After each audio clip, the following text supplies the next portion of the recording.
lies that when we come with the truth, people think that the lies is the truth and that the truth is the lie. Who changed the truth for God into a lie? In English, Jesus Christ, in Hebrew, it's Yahweh Shai. So do or die. The immaculate conception is deception, along with the myth of giving gifts on December 25th. Christmas is Satan's clause, the birth of Nimrod, and not the son of God. To you was kinda odd. On the Passover, Christ was born in the spring. So now we bring the truth about the King of Kings, that's Black Jesus and not Caesar Borgias. And the facts can't be changed. It's all about the Most High. It's all about Yahweh Shai. It's all about the Most High. It's all about Yahweh Shai. Hebrew Israelites, Kwam Yashala. It's all about the Most High. It's all about Yahweh Shai. It's all about the Most High.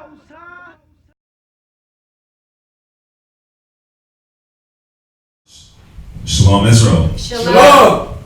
Shalom. Welcome to another class here at ISBHPK. Our location is Houston, Texas. The address of the school is 8524 South Braeswood Boulevard, Houston, Texas, zip code 77071. We got a school out there in San Antonio, Texas. Their address is 4219 Centergate Street, San Antonio, Texas, zip code 78217. We also got a school out there in Albuquerque, New Mexico.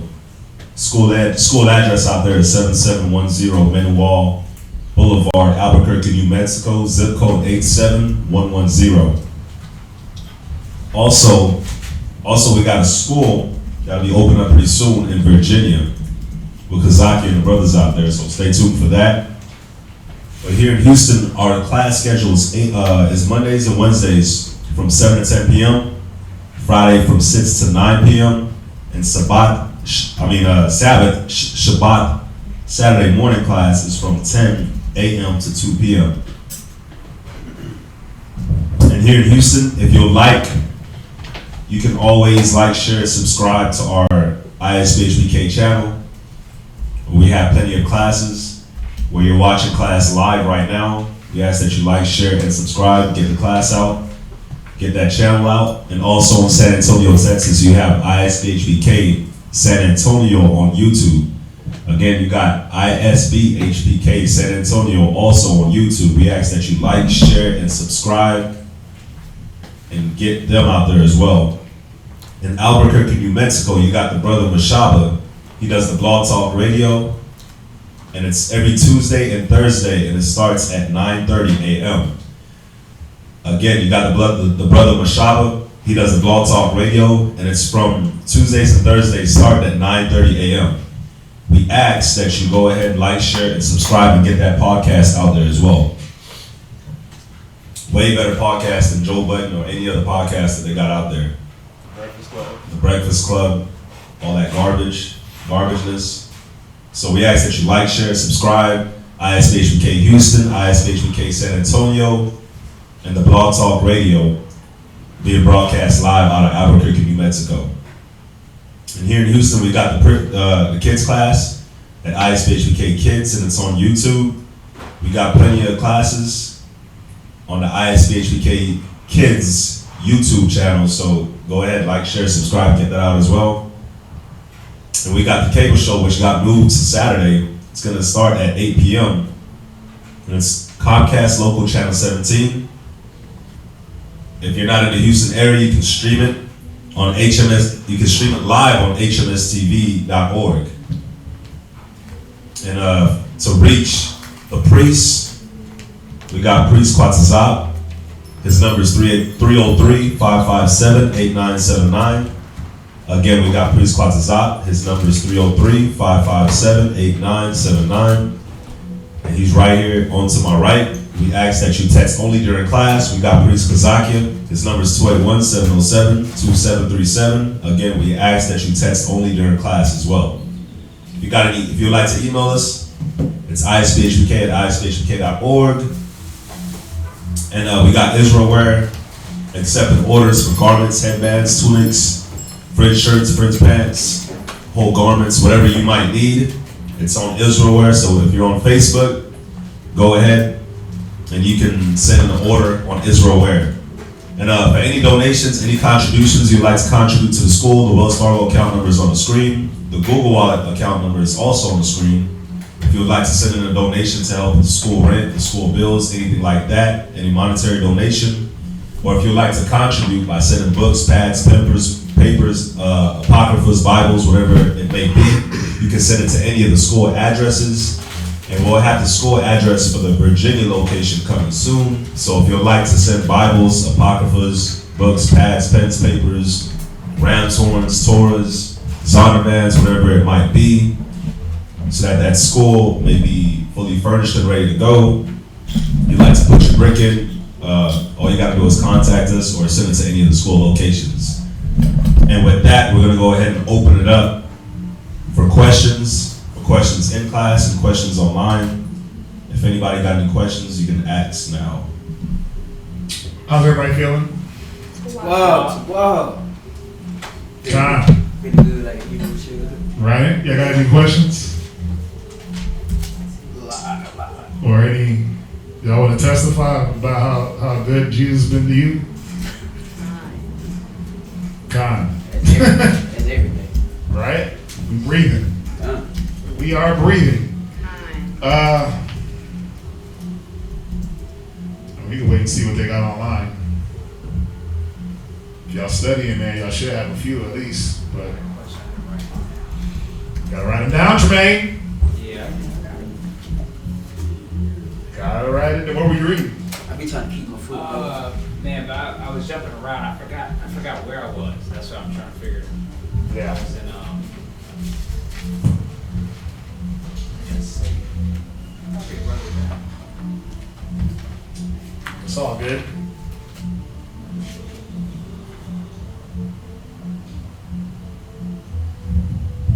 Yeah, remember anything that y'all want to send for the Virginia school. We haven't gotten that. We have the building. We just are not able to move in yet because they got to clear it out and clean it up a little bit for us. So we'll be moving in there on June the 15th. So when we get the address, then we'll get that out to everybody.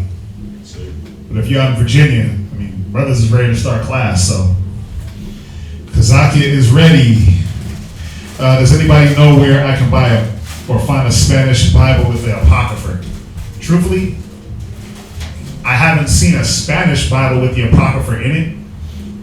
I know they have the Santa Biblias, the Santa Biblia 1969s.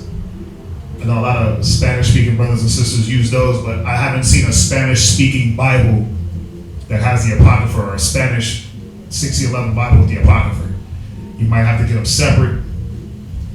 But I mean, you can hit Barnes and Nobles. There's no more Christian bookstores, huh? I'm not sure about that. I know they closed out here. You can't. The Catholics, they teach out of the But Apocrypha. the Catholics, they teach out of the Catholic Bible, but the translation, it might not be a good translation. That Catholic Bible, they probably tell you that Jesus is white in there. So to get a King James Spanish version with the Apocrypha, you just got to do some searching. You got to do some searching. I did have a few. What's that? Because it came from the lesson from the other night when they were talking about like the Egypt Right?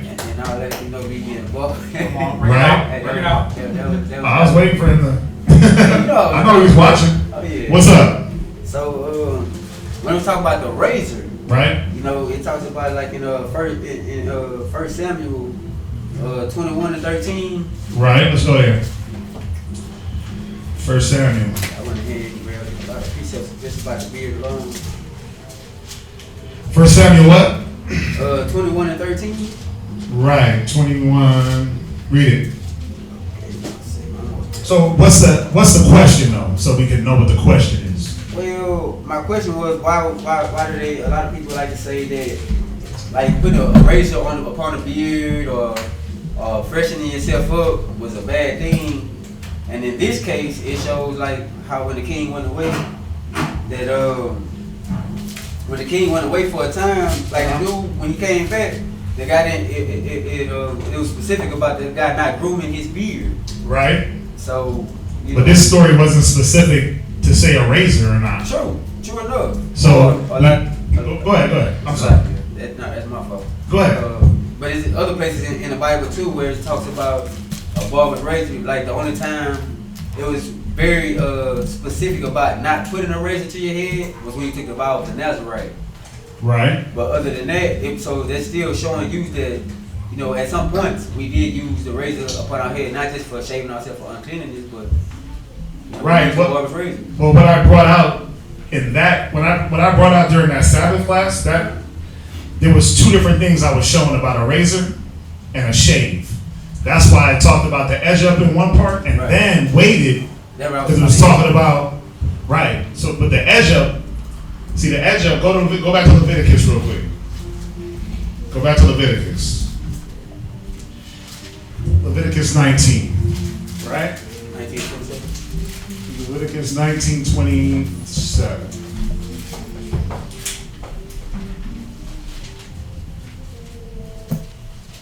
Read that. The book of Leviticus, chapter 19 and verse 27. Go ahead. Ye shall not round the corners of your head. Right, so this is not giving you a specific way.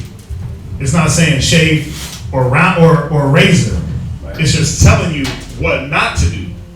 Right? So it's saying don't round the corners of your head. So it doesn't, if you want to look at it for its context.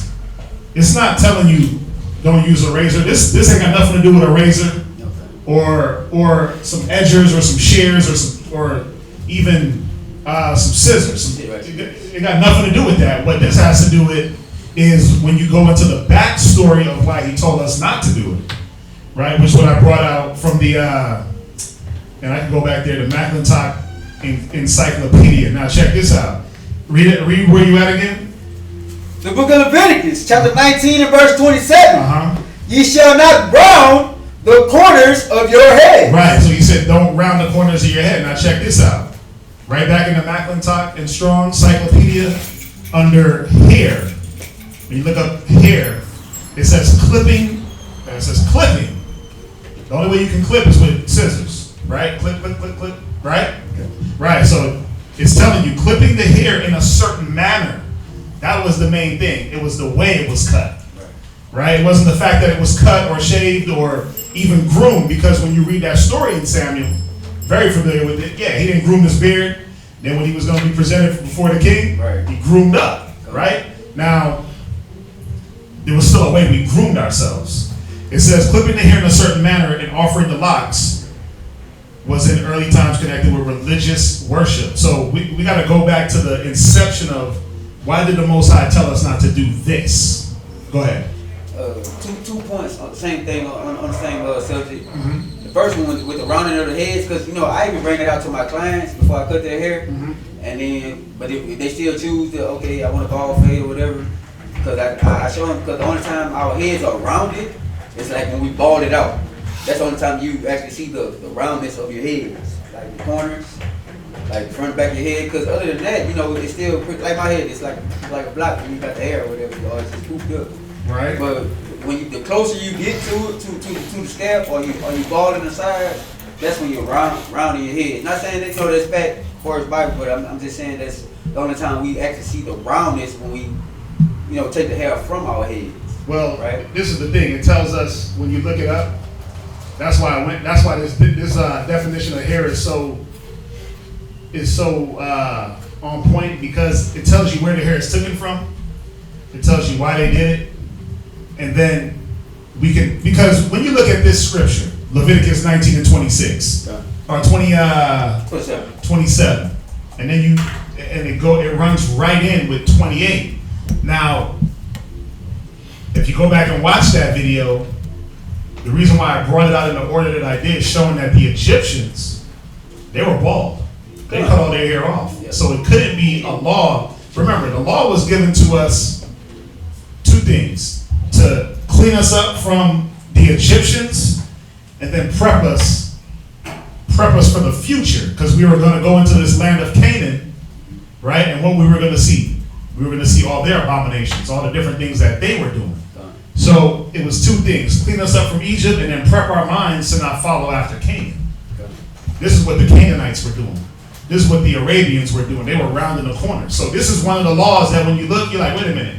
Well, this don't pertain to Egypt because for the most part, most of the Egyptians, they were smooth. All the different depictions of Egypt, they had their little bald head. They might have had their little piece hanging, right? They had no beard. Even the beard they had when they bury them in the tomb, it's artificial, right? They got gold in there and all different. It's a fake beard. It's a prop. It's a prosthetic. So this was showing us that we shouldn't follow after the customs that there were bearded people that were keeping, right? And then going back to the part, like I like how you had brought that out too, because a lot of people don't know that, like how the Hindus and Indians and they take their hair and they worship to other gods. Right. But I always show people too, the similar to how just like Muslims and everybody else take from the Bible, like covering their heads and things like that, not eating pork. But when you look at the vow of the Nazarite, right? After we did our time of consecration, we would shave our hair also, and we would offer our hair up as a memorial before the Most High as well, along with the animals that He had us to sacrifice. They threw them in the fire as well. You're saying that we did that? Cotton. Where at? You got to show me that one. But this is the thing. Even if we did, let me stop you right there. Even if we did, were we doing it the way that it's said here? Now I don't ever remember us sacrificing our hair. I don't remember ever. You got to show me that one. Yeah, but it's telling us here the vow of Nazarite. But they didn't cut their hairs. No, at the end, at whatever time that you vow to the Most High, okay, I vowed 6 months to the Most High. At the end of that period, I would take a barber's razor. Right. I would shave all they would shave what?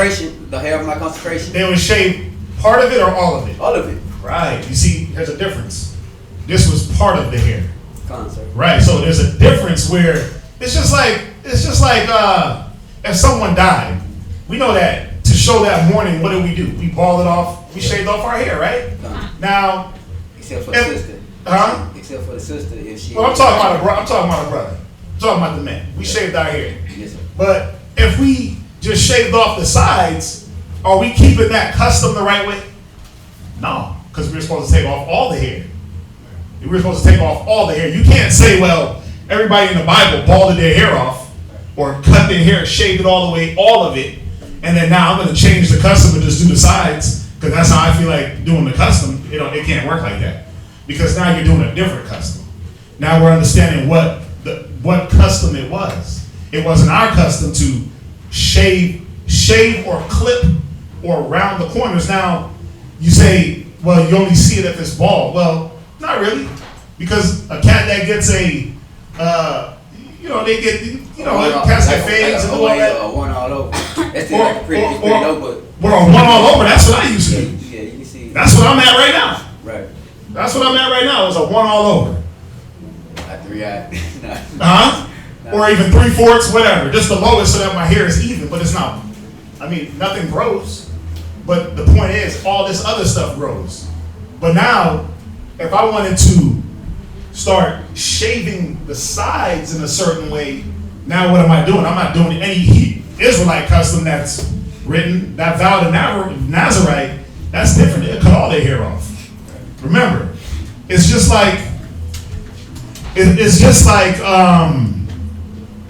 how the Muslims, right? Yeah. They take the law and what do? They don't eat pork, right? But they do shave their beards and they do eat crab, shrimp, right? They'll eat shrimp and abominable foods, but they're saying that's their law. But where did they get it from? Got it from the book, from the Bible. But then they're just changing certain things to fit what they like to do. Right. It's like even like fasting. It's funny. It's like Ramadan right now. Right now it's Ramadan, and we know that we fast.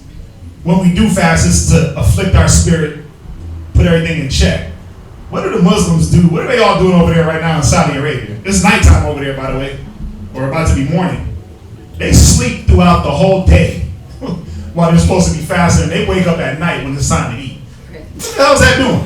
What's that doing for anybody? But that's what they consider them fasting and suffering. But you sleeping the whole fast away.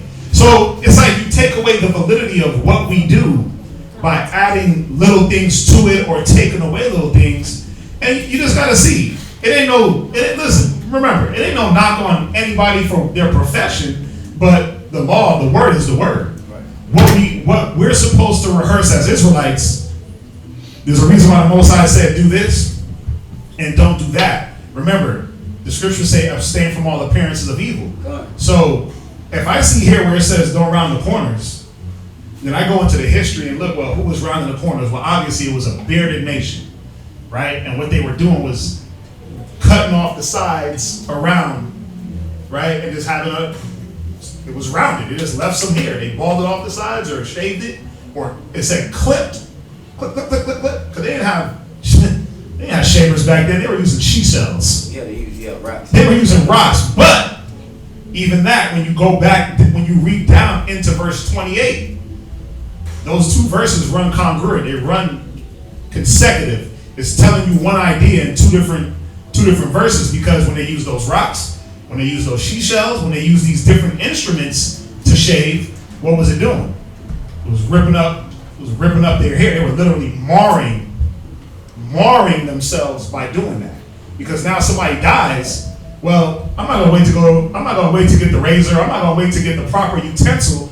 I'm gonna pick up whatever's there and just etch it. But that's why he said you shall not make cuttings in your flesh for the dead. Because that's when you were supposed to shave your hair, right? That's somebody just destroying it. Because more is when you destroy it, but more means to cut. Right. Sometimes they use those the sharp rocks, and we have to learn that being barber. So, but in it, I've been seeing it done too. Like, but it won't. It doesn't always touch you, but not everybody was on that. Right. That's the thing. When you go into these customs, when you go into the customs of these, remember, it was the customs of the heathens. So they weren't going to do things the appropriate and right way. They were just going to do things. They didn't have any wisdom. So they were doing things whatever suited and whatever felt best to them. So that's why the Most High was like, look, don't follow after their custom, because this is how they're doing it. They're cutting off their hair for the dead, which we know we did the same thing. But they're going to the level where they're literally cutting into their skin, right, and marring their flesh. And then for the taper, with the taper, I heard you had touched on that a little bit. Mm-hmm. With the tapers, you're not, it depends on how you do it, but it don't have to be rounded. But with the taper, it's the same as poling. Like you blending the hair, but at the same token, the head is not bald, neither round. It's like different levels of poling. See, we can get into the technicality of it. Yeah. Check it out. I'm gonna show you this. We can get technical. Now, I joke and I laugh. I joke and I'm like, was Absalom sitting there getting tapers and doing all that stuff? Probably not.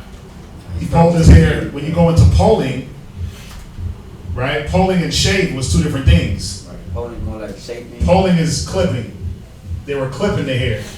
Now, remember, it said when they rounded the corners, they clipped it also. They were clipping. Now,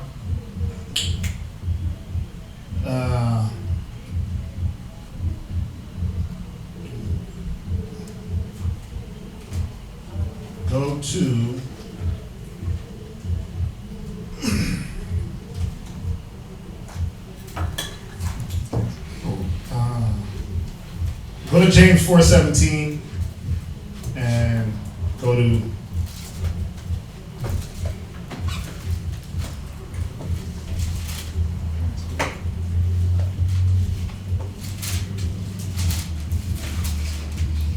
the Thessalonians. Because basically this is what it boils down to. This is what it boils down to. Which Thessalonians? Go to 1 Thessalonians 5:22. This is what it boils down to. We read it, we understand the background. It's just like it's just like Christmas, right? Christmas has a origin that's not what they say is in the Bible, right? You were taught your whole life. Christmas is Christ's birthday. It's the time of year to give, right? You were taught one thing about it, but then what happened? You learned something else, and either you kept doing Christmas or you didn't. Either you read Jeremiah 10 and you were like, oh, I get that, and then you went into the backstory of Christmas and was like, okay, yeah, I understand it now, or you didn't. That's up to each individual. You got to be convinced in your own mind. We can't make you convinced. We can't change anybody. But all we can do is just give the information. Now, your spirit is going to bear witness with the word, and not always right away on everything, and not on every single part. Because there's some things that some just don't understand, they just don't get. Some people just don't want to understand. And I'm not saying that you don't want to understand, but there are things that you might read and say, well, I don't get that. Well, I'm reading that, well, I don't get that. You gotta wait, your spirit gotta bear witness with what's being dropped. So read James. I said James 4:17. Read that for me, Jermaine. James chapter 4, verse 17. No, let me do this. Yeah, go ahead. Therefore, to him that knoweth to do good. Right, so once your spirit bears witness with the word, it's up to you to do what thou wilt with it. Meaning either you're going to follow it or you don't. Now, again, we can't make anybody bear witness with anything that we say or anything that we bring out. All we can do is just bring it out. That's all we can do is say, listen, we got the information, we looked deeper into it, and it's just like birthdays. How many Hebrews are celebrating birthdays? Then you know, and there hasn't really been that many teachings on birthdays. Now, some people were like, in their mind, I'm not going to do birthdays because it don't even seem like a Hebrew custom. Some people still did birthdays as Hebrews. They just didn't know. But the information is there now to show like that wasn't our custom. But it's up to them to figure out, are they going to follow our customs or follow what they've been taught throughout life? Because remember, America was teaching you one thing and never taught you that you was a Hebrew. They never taught you, oh, you're an Israelite. Even if you felt it in your spirit, you didn't have all the nuances and all the details that you needed to know to carry out this Israelite life. You didn't have that. It took a lot of, you'd have to do research and looking into things and being taught. So now that you get it, read where he's at, because he, for some reason, is reading and left. James chapter 4 and verse 12. Right. There is one law. James 4:17. I got it. Read it. And do it. And do Read it. Read it from the top. James 4:17. Therefore, to him that knoweth to do good, and doeth it not, to him it is sin. Right. So that's for each person. Like, if you understand, like me, I understand from what I read that edge ups and tapers and all that, it's not needed. That wasn't our custom. So now if I go back and start doing it, that's a sin for me. Now, you might not get that, or you might not see that right away. Your spirit ain't bear witness with that right away, or you just don't see that that's what it says. But we can't make you. All we can do is give the info. Now another part, go to Thessalonians. 1 Thessalonians 5:22. Right? Because this is for people that don't understand. Read that. 1 Thessalonians 5, verse 22. Read. Abstain from all appearances of evil. It says do what? Abstain from all appearances of evil. Now, when I read Leviticus 19 and 28, 20 something years ago, or however long ago it was, I understood.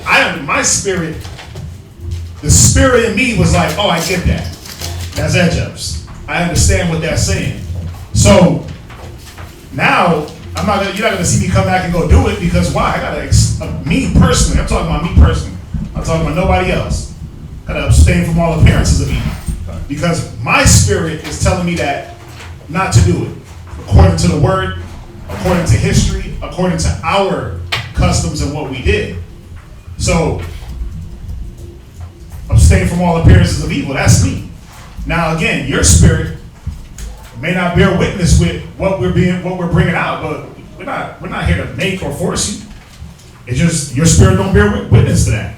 All we can do is answer the question. I mean, I'll go right back over everything I went over, but it's not going to change anything, what we bring out.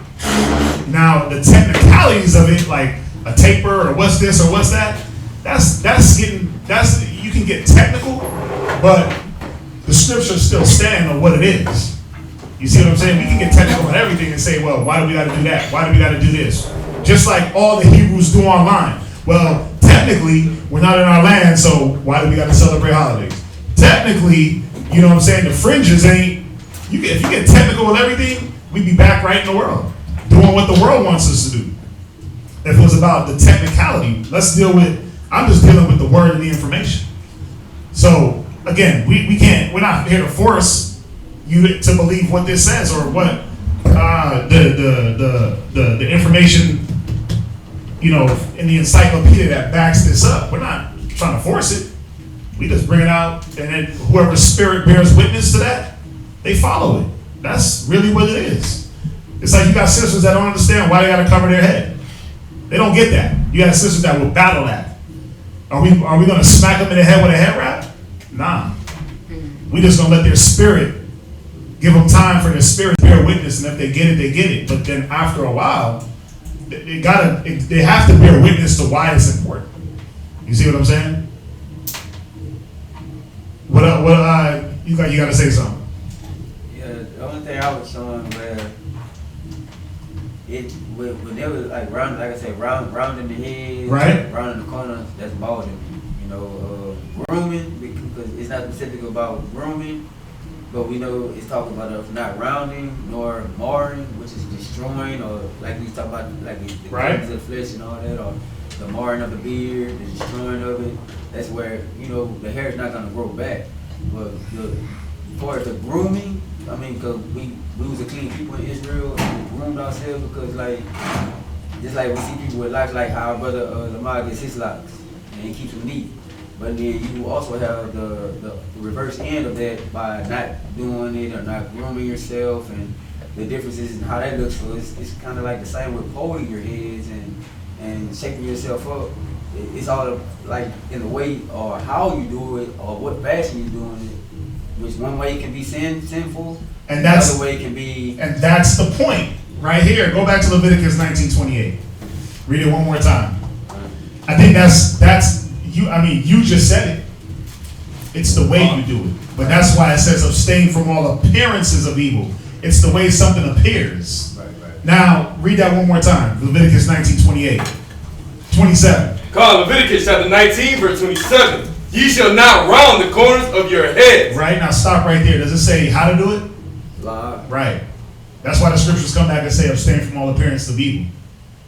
Because it doesn't matter how you're doing it. If it looks in the fashion of it being rounded, right? And this goes in and shows you how they did it. Watch. It's very, very simple to put the two together. When you go back into this definition of hair, it says clipping. You got to listen to the words that even the definition uses. Clipping the hair in a certain manner. So what's that certain manner? Meaning the locks along the forehead, right? The temples and behind the ears.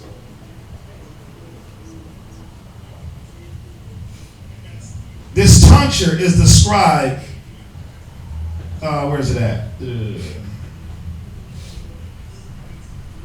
It says it probably derived from the Arabians. And I'm reading this wrong. Hold on. But it's telling you clippings in a certain manner. Now, if you just put two and two together and look at it, what is that manner? Well, the manner is you taking the hair off. You taking the hair off. You taking the hair off. Now, again, I said it, and I said this on Saturday.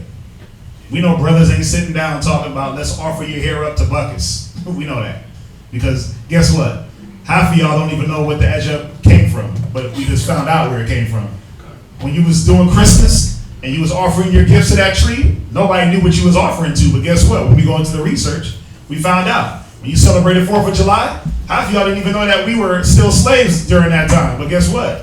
When you found out when the information came out, it was up to you to either stop or do your 4th of July. Because everything has an origin. That's what the point is. Everything has an origin, and the origin is not always a righteous origin. Just like how we did the birthday class and showed the origin of every little thing that we as Americans, when we were in that American mind, we thought the cake was okay, the candles, even down to the happy birthday. Like, I won't even tell somebody happy birthday because it has a demonic origin. It's not of the Most High. Now, one can say, well, you're being over-righteous. No, I'm just doing what I can do in my power to follow the law. I don't have to go get an edge up. Remember, for me, it's abstaining from all appearances of evil. So if I look at it like, damn, okay, that's not the right thing to do because it's going to look a certain way to a new brother, new sister. What if a new brother dipped into this, he watched the class, he's like, okay, I get that. My spirit bear witness that edge ups, we just don't do them. It wasn't our custom. I'm not saying it's wicked, I'm not saying it's evil, because I know the intention that brothers go get their haircut is not to do some demonic worship. It's to look decent, right? Or look a certain way. So, brother watches, he's like, oh yeah, okay. I see that. That's clear to me. I'm not going to do edge ups. And then I'm sitting up here, I pull my headband off, and I'm edged up, and I'm taper, faded, bald. How's that going to do to his spirit? So I just abstain from all appearances of evil. You see what I'm saying? Now, that's up to each and every man. Every man got to be convinced in his own mind. Jeremiah, that's between you and the Most High. Like, they just shit hard with me when it be like they make it seem like being groomed is evil or. Well, being groomed don't mean you gotta edge. Listen, grooming. That's the Listen, I used to groom myself without edge ups, and I still look groomed. You just getting away on that. We have a natural edge up anyway. You said what? We have a natural edge. Yeah, we do. You're right. Like sometimes, like people be like, "Hey man, you shake your beard up." I'm like, nah, just grow. Yeah, same thing with me. It's a natural line. Your hair grows naturally in places, right? So that's the thing. Where grooming is really just cleaning it up, making it even, or making it. Because what is usually, oh, he looks groomed. It's because it's even. Everything's even. It's all on one level. But when one part is sticking out here and another part is here, it's like if I let my hair grow. If I don't groom myself, you'll see the cul-de-sac here and all the hair right here, right? And all I do is just take a wall, with the guard, and I'm done. And it all looks even. I look groomed. It's funny, even my beard will look groomed when I cut this. I don't even gotta touch this. I don't never touch it. I don't do nothing to it. So grooming, remember, it's telling you right here, don't round the corners. It doesn't say shaving, pulling, but it does say right here, clipping. How they did it, it tells us. The manner of the way they did it, they would clip the hair from the sides. Now, you go get you a ball fade or a fade, it is rounded, a fade. I used to get many of fades back in the day. That's a rounded haircut. You usually, even when they fade, what they do before they start fading, some barbers get the hair off and then they'll fade into it. I used to get many of fade. That's a bald fade. That's the one, you know, but they have different ones to where, like, yeah, right, it's not bald. You do a fade with a number, you start can, a high fade. Number one, so I'm saying, like with a number one. But remember, it says they clipped it. Remember, it says they clipped the hair. So, that means that's at all. If we go by their definition, right? It's like, just let everything grow. No, it's not saying that. Like, no, it's not saying that. No, it's not saying that. Remember, it says they clip the hair in a certain manner. Right. It's not saying just let everything grow. It said they clip the hair in a certain manner, meaning this is how they did it. It tells us. Boom, boom, boom. Now remember, for me, abstain from all appearances of evil. To him that knoweth to do good and doeth it not, is sin unto him. So I'm going to stick to my guns and the information. It's up to every other man and woman to be convinced in their own mind. Again, ain't no force, every man got to deal with whatever they got to deal with when it comes to this word. And following the way they follow. Right. But it's not going to change what the info is. And not to be team contentious or whatnot, just like when you don't groom, like even back here, you get the little patches at the back and all that. But even when you shape that up and say just taking off the little pieces, it still appears as if you put a liner. whether you take a liner and put it on there, or laser put it on there, or you just use a closed clipper, like what you're referring to. It's a closed clipper with a guard, and you clean the hair up. It still appears as if, you know, as it's been edged and all. I mean, to me it don't, because I do all that. I'm just using myself as an example.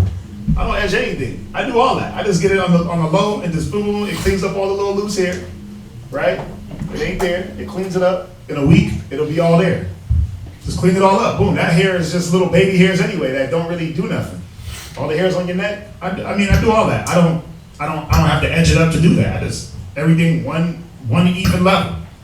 So again, it's up to each man to be convinced what the scriptures are saying. Every man got to be convinced in his own mind. Y'all got that? Con. Anything else?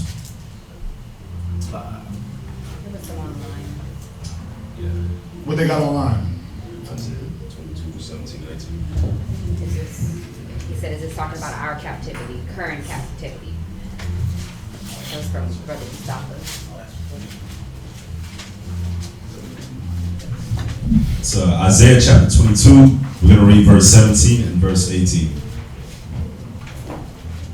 And the question is that talking about our current captivity? Go ahead. Isaiah chapter 22, verse 17. Behold, the Lord will carry thee away with a mighty captivity, and will surely cover thee. He will surely violently turn and toss thee like a ball into a large country. There shalt thou die, and there the chariots of the glory shall be the shame of the Lord's house. Let's see here.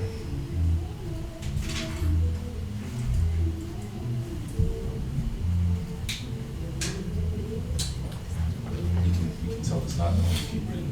Yeah, that's what I'm reading down. Read down. Verse 19. And I will drive thee from thy station, and from thy state shall he pull thee down. And it shall come to pass in that day that I will call my servant Eliakim, the son of Hilkiah, verse 21, and I will clothe him with thy robe, and strengthen him with thy girdle, and I will commit thy government into his hand, and he shall be a father to the habitations of Jerusalem, and to the house of Judah, and the key of the house of David. Read gotta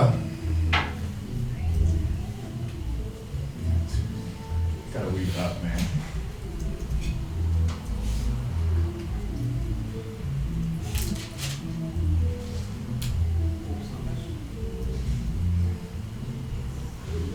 Read.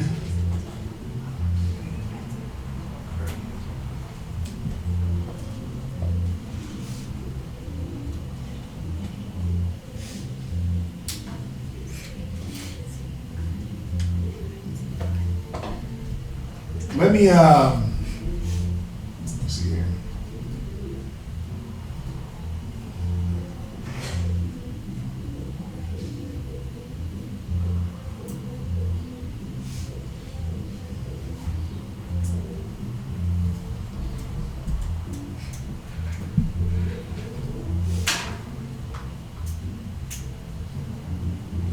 Mustafa, let me look over it and I'll get back with you on that.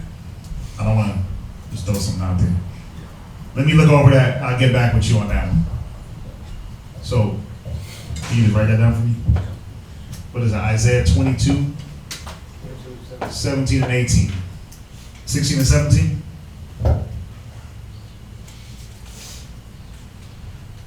Is that talking about Unless you want to our verse 12. current captivity? 22, 17 and 18.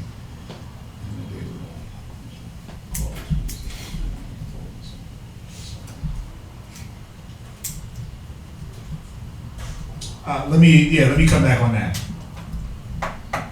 Let me look over it, and I'll hit you up on that one. What else we got?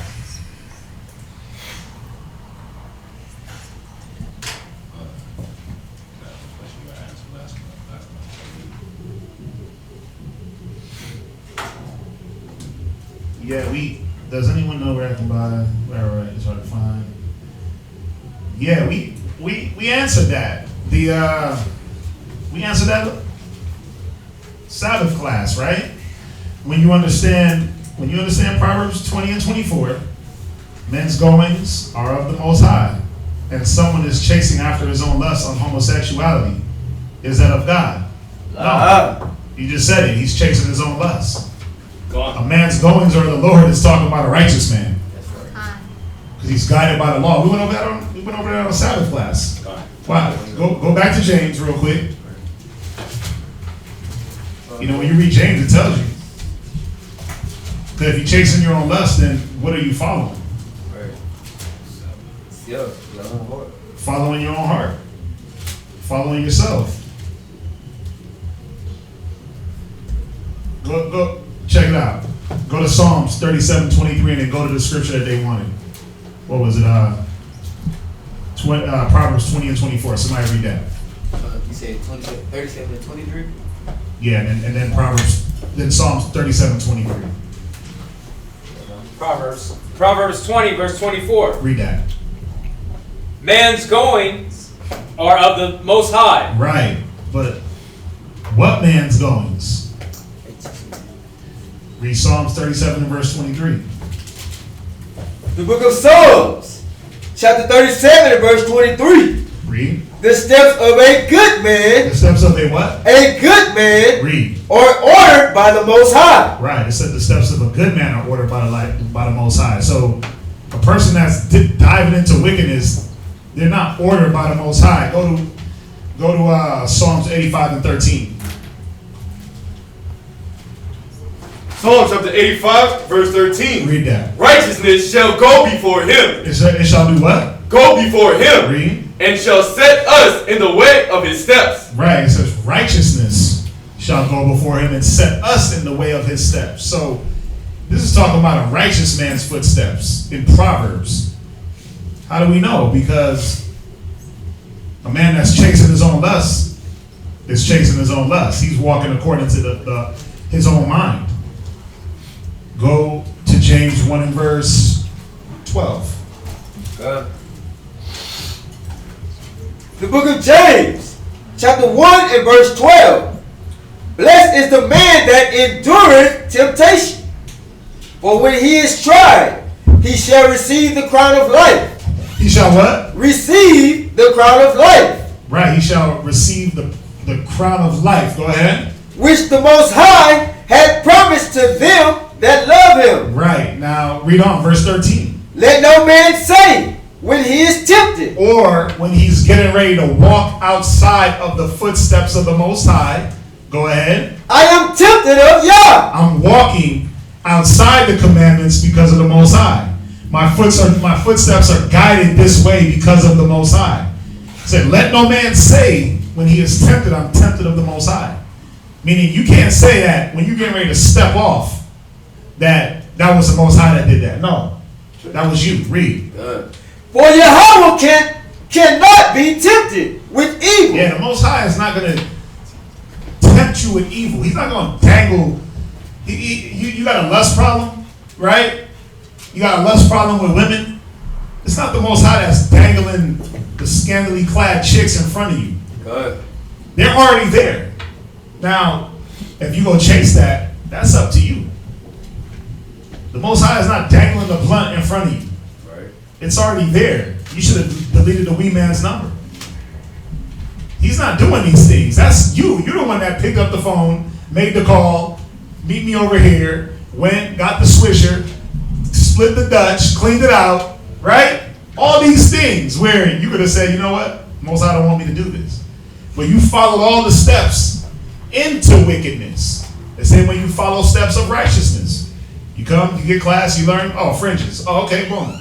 You put that on. Oh, hair wrap. Oh, wow, put that on. Feast day, Sabbath, this. Study. You follow those steps. Go ahead. Neither tempted he any man, but every man is tempted. Right, every man steps away or steps out of the path of the Most High. Go ahead. When he is drawn away. When he is what? Drawn away. When he is drawn away by what? his own lust. Yeah. It's your own lust. Go ahead. And enticed. And entice. What else you got? Is that it? Good. Right. Watch this. Read verse 15. Good. This is how you know it's not the Most High. Read 15. Then, when lust had conceived, it bringeth forth sin. It bringeth forth what? Sin. It bringeth forth what? Sin. Read on. And sin. No, it's not in the same chapter. It says it bringeth forth sin. And sin. Go ahead. When it is finished, bring it forth death. Right, now check this out. Go to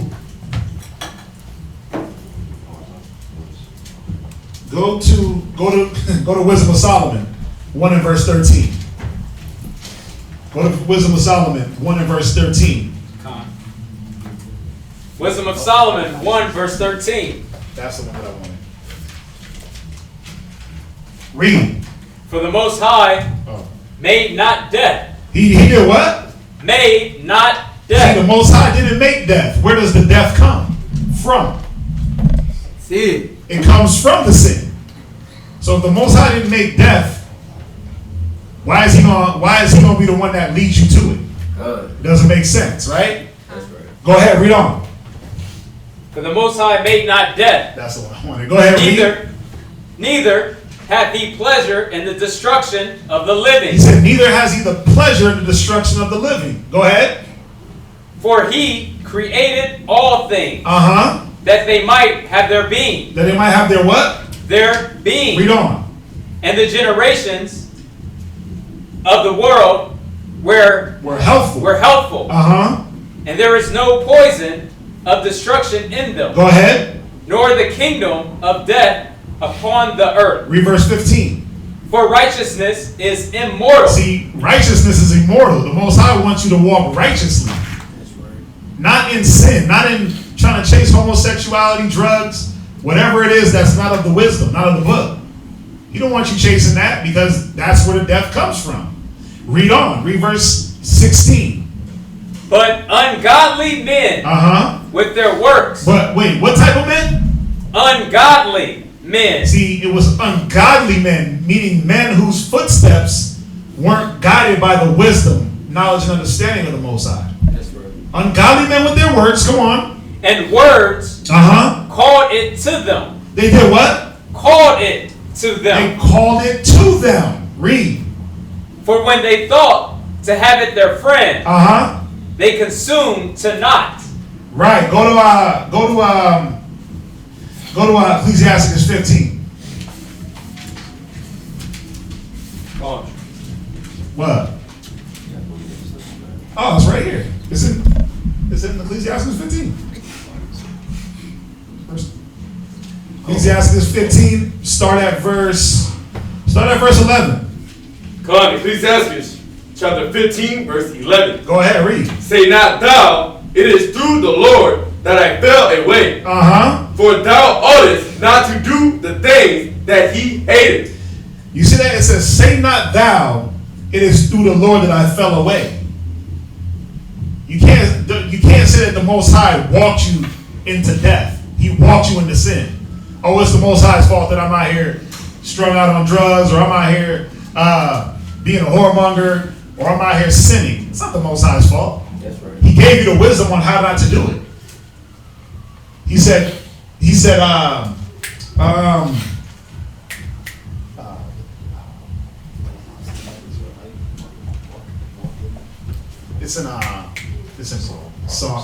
Proverbs. Go ahead, read on. You're going to get this other one. Read. Say not thou, he had caused me to err. Right? For he had no need of the sinful man. You see that?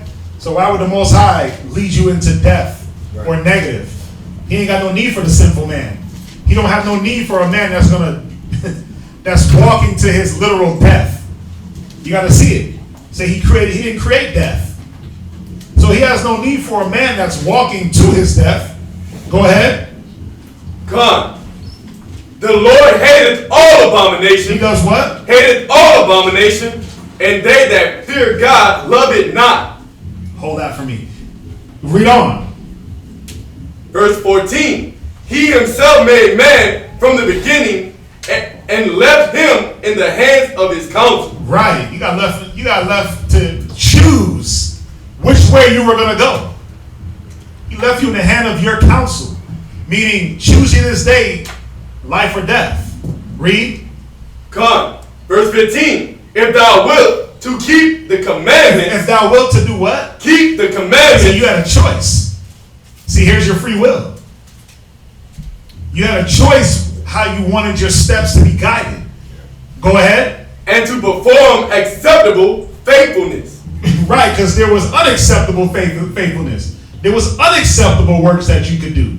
Read. He has set fire and water before thee. You see that? He set fire and water before you, man. He set that the commandments, the life, or he set that temptation. What you gonna walk in?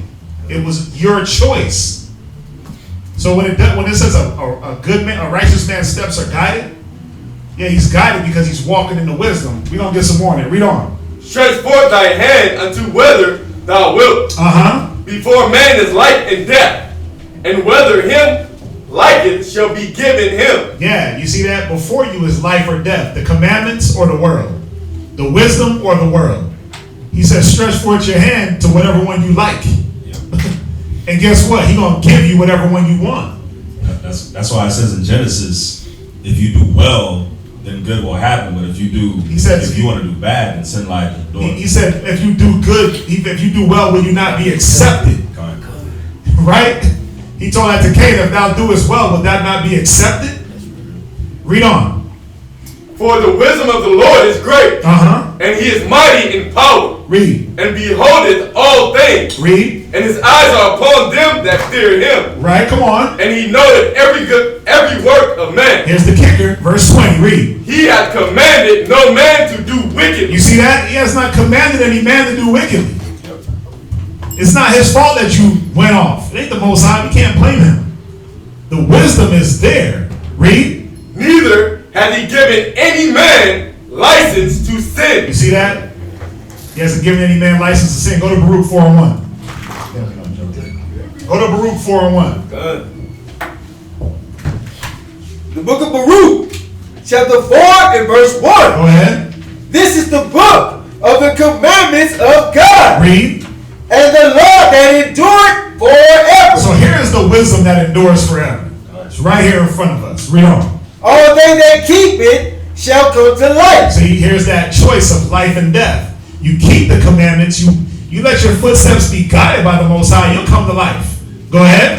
But such as leave it shall die. Right, because you wonder. He says, "He that wandereth out of the way of understanding, wandereth into the congregation of the dead." So when you wander out of the understanding of the Most High, the commandments, the things that we should be doing as Israelites, you walking right back into the world, man. Read on. Turn thee, O Jacob, right, and take hold of it. Right, he's telling you to turn and grab hold of this wisdom. But it's a choice. Here's the free will. Read on. Walk in the presence of the light. Wait, it says do what? Walk in the presence of the light. It says to walk in the presence of the light. Where are we going now? We're going to Proverbs chapter 6 and verse 23. Finish up where you at. It says walk in the presence of the light, that thou mayest be illuminated. Right, so go to Proverbs what? Chapter 6 verse 23. Proverbs 6 and verse 23. Proverbs chapter 6 verse 23. Oh yeah. Yeah. Read that. For the commandments is a lamp, and the law is light. Read. And reproofs of instruction are the way of life. Right, go ahead. To keep thee from the evil woman. You see, so yeah, I thought there was another one that said, man, I might be misquoting. But it tells us, it says walk in the light. The commandment is the light. That's right. You see that? The commandment is the light that's going to illuminate us with the wisdom to live. What's that? I had a precept that we went over this section during. What you got? Ecclesiastes 7:29. Oh, go ahead, pull it. Pull that sword, young man. Ecclesiastes 7 verse 29. Go ahead. Lo, this only have I found. That the Most High hath made man upright. Yeah, see, the Most High made us upright. And what keeps us that way? The wisdom. Read. But they have sought out many inventions. Right, just like it said in Wisdom of Solomon, it said, but ungodly men with their works called death to them. It wasn't the Most High that delivered death to us. Ungodly, but verse 16, Wisdom of Solomon 16 and 1 and verse 16. But ungodly men with their works and their words called it to them, being death. Right? It said that the Most High made men upright, but we sought out many inventions. Was that it? Con. Right. What was that? Ecclesiastes 7, right? Yes, 7:29. Yes, Right. 7:29. We sought out many inventions, man. So that's what brings forth the temptation and the sin and the death. It's not the Most High that's doing it. So, you got another one? That's Psalms. Yeah, go to that Psalms. Let's just give them all the info we can that way, because I'm thinking that they probably didn't get it. Yeah. It's Psalms chapter 119 and verse 109. And then they're saying, is that of God? No. Homosexuality is not of God, because when you read in Leviticus, it tells you that it's an abomination. It tells you that in Romans it's unseemly, it's inconvenient. We can go there too. Give me that in Leviticus. I got it. Right? Read where you at in Psalms. The book of Psalms, chapter 119 and verse 109. Right. My soul is continually in my hand. Like the scriptures we were reading in Ecclesiastes chapter 15, right? Choose whether you want the fire or you want the water. The Most High made you with a choice. He made you, but set you in the counsel of your own heart. So your soul is continually in your own hands. You can't say it's the Most High why I fell off. It's the Most High why I'm being tempted. Because the Most High does not tempt man. So your soul is continually in your hand. Go ahead. Yet do I not forget thy law. Yeah, with your soul being in your hand, you cannot forget the law of the Most High. Because if you're constantly meditating on the precepts, on the law of the Most High, if you're meditating on the book, the law, statutes, and commandments of the Most High, you're not going to fall into temptation. That's like the scripture says, there's no temptation that taketh man, that such is not common. But when you're constantly meditating on the law of the Most High, when these temptations come, then you understand what the law says, because your mind is always in it. So with your soul being in your hand, you will always make the right choice. Right.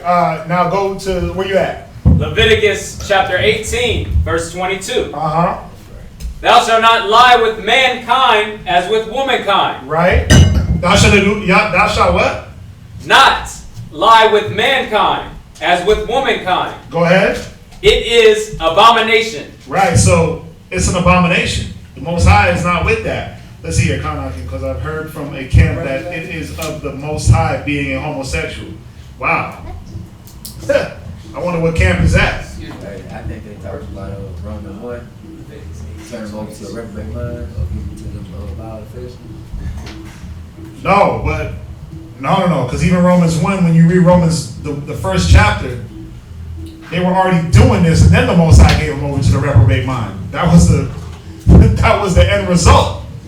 So, whatever camp is teaching that homosexuality is of the Most High, that's wrong. It said that men go back to Ecclesiastes 7 and verse 29. Are we the fallen angels? Well, camp teaching that completely off. Got that? Is it great work? Let's see. Bro, I ain't no homosexual. I've seen somewhere being taught, so I wanted to get the understanding. I'm like, come on now, how could the Most High want to be homosexual? Wicked, right?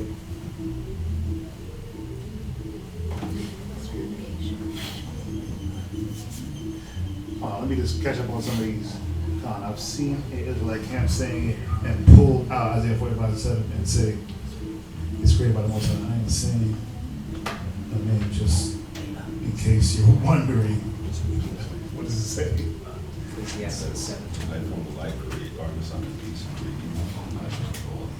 Go to Isaiah 45:17. Verse 7. Or Isaiah 45 and verse 7.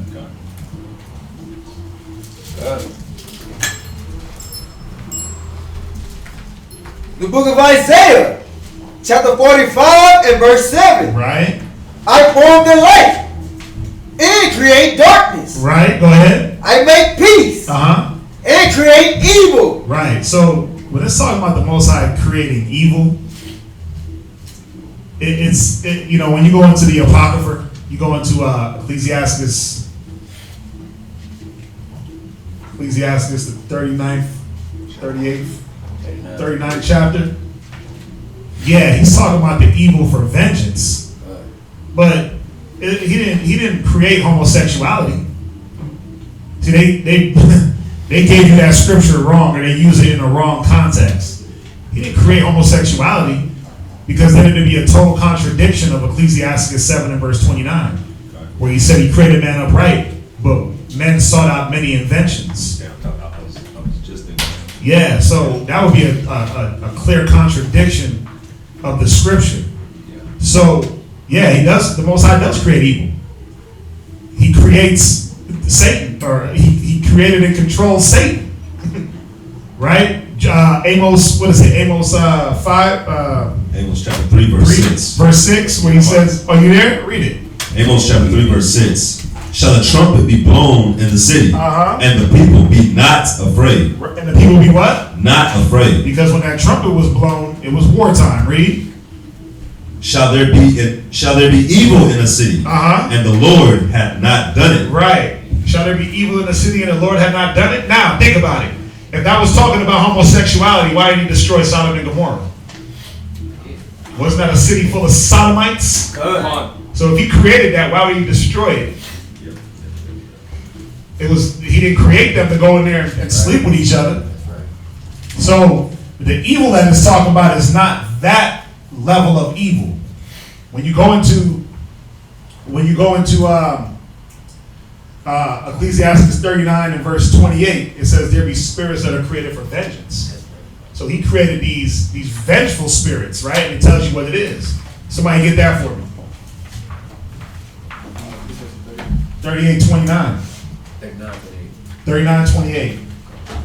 Well, homosexuality wasn't one of these spirits. See, these spirits were created to avenge homosexuality.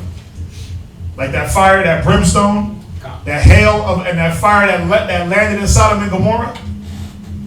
This is what it was talking about. Read that. Ecclesiastes 39, verse 28. Right, go ahead. There be spirits. Right, and what is that? El Burro? Yeah. It's B-U-R-R-O, Burro. Yeah, we're just trying to answer the question. Everybody else online, you gotta calm down a little bit. you gotta calm down just a little bit online there. The brother's asking a question because he heard someone use the scripture in the wrong way, so he's just trying to get clarification. So we all gotta make sure that we're being patient with new people online, man. That's the problem with online, though. That's the problem with watching everybody online. One person says this, one person says that, and then now you gotta go through all these hoops and jump through fire to really give your mind the chance to understand and decipher what's real and what's not. That's the sad part. Online is good because it helps get the word out, but then it's bad because not every word that's getting out is good. It allows men to be tossed, like it says, like ships to and fro with every wind of doctrine.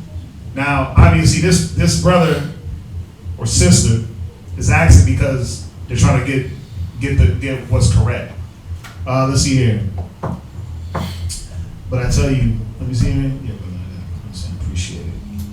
I got to see that myself. I've seen Israel Camp saying, yeah, but I tell you, these guys don't believe that. Yeah, we definitely don't believe that homosexuality is real. Read where you at, or that Isaiah 45:7 was talking about the Most High creating that. Read that. Ecclesiastes 39:28. There be spirits that are created for vengeance, which in their fury lay on sore strokes. Yeah, you see, it said there be spirits that are created for vengeance. Now, what is it that needs to be avenged? wickedness, disobedience. Right, the breaking of the law. Every time the law is broken, it has to be avenged. if you look at it that way, there's always going to be vengeance for the law being broken. Now, we read the law in Leviticus, right? It said that it was an abomination. What's that? Kind of like how you say the wicked are a ransom for the righteous. The wicked are a ransom for the righteous. But think about the wicked, though. They're out there purposely breaking the law. So that got to be avenged off top regardless. Right? There has to be judgment. Remember, laws, statutes, and judgments. There has to be judgment. Well, here it is. Go ahead. This is how it comes. So it said there be spirits that are created for vengeance. Come on. Which in their fury lay on sore stroke. Go ahead. And the time of destruction. In the time of when? Destruction. Go ahead. They pour out their force. Uh-huh. And appease the wrath of him that made them. Right, because who made these spirits? Most High in Christ, right? Good. So when there's evil when it's talking about evil in a city, it's not talking about the gay parade being created by the Most High. It's not talking about that evil. We know that's wicked and abominable. But now when they got a gay parade and somehow a mountain lion is loose and just rips through the whole parade, right? Or a shooter comes through and street sweeps the whole parade, hit them with the sweeper, right? That's the evil it's talking about. It's revenging the wickedness that's being done. Go ahead. Fire and hail. Fire and hail. Now, it gives you those two things, right? Fire and hail, but it's a doozy when the Most High mixes those together. It's a doozy when you got to mix fire and hail together, right? Now, when you look at Sodom and Gomorrah, it was that brimstone, man, fire and brimstone. But when that hail starts hitting, when you got fires in California, the whole West Coast burning down, Silicon Valley and all that burning, it's wickedness out there in Hollywood. They feeling it. Go ahead. And famine. And famine. Now, we always say that America is in a famine. We've been eating GMO for years. I was just thinking about like Kraft singles, man. I was thinking about Kraft singles. Remember when Kraft singles came on the scene? Back in like, what was it? Maybe the early 90s? Some cats wasn't even born yet. But I remember when Kraft singles was like the big thing. Kraft cheese, right? But when you look at that cheese, it ain't real. Right. That's all processed chemicals. Yeah. Right? And I'm thinking like, damn, it was such a big push for these types of product. Mac and cheese, right? Kraft mac and cheese. Kraft is a damn devil. It's a demon, man. Created all these processed foods, but it's all just GMO food. It's all modified foods. A bunch of processed chemicals thrown together to look like cheese or look like this or look like all these homemade dishes that we were used to. But think about how long we've been eating that. Famine. Then you got countries that are literally dying from famine. You got countries in Africa that are literally dying from famine. Why is that? Because the Most High is taking vengeance for the atrocities that a lot of the African nations did to Israel. Remember, they sold us into slavery. We battled against the Africans 1,500 years, man. It's like when I look at like the Ethiopians and the Eritreans, how poor they are over there. Before I learned about the truth, I used to wonder, like, man, why the Most High hit them the way they hit them? You know what I mean? But now, Somalia, learning the truth and all that, I'm like, oh, okay, yeah, they had us in slavery. They were the Babylonians that put us in one of the worst in one of the worst captivities that we've ever been through. So now it's just coming back on their heads. Egypt, why that's going through turmoil? Why? They had us slaving the land. We know the people ain't the same people, but when you look at them Somalians and Ethiopians, those are the Egyptians. Pushed down. They catching hell. Oh, they still being sold as slaves. They still, they go over to fake Jewland, right? They go over there to Israel. Bro, they go over there to Israel and they torment them. They selling the slaves, they beat them, they treat them like thieves. Yeah. The Most High is vengeance, man. Go ahead. And death. And what? Death. And just straight out death. You might just die.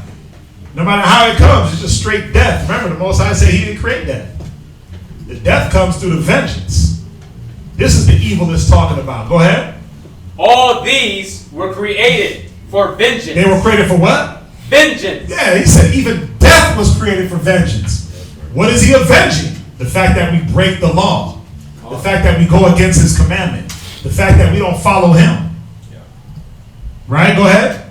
Teeth of wild beasts. Yeah, so when you're in that crowd, when you're in that gay parade, and that wild pit bull comes and just start biting cats, going from person to person.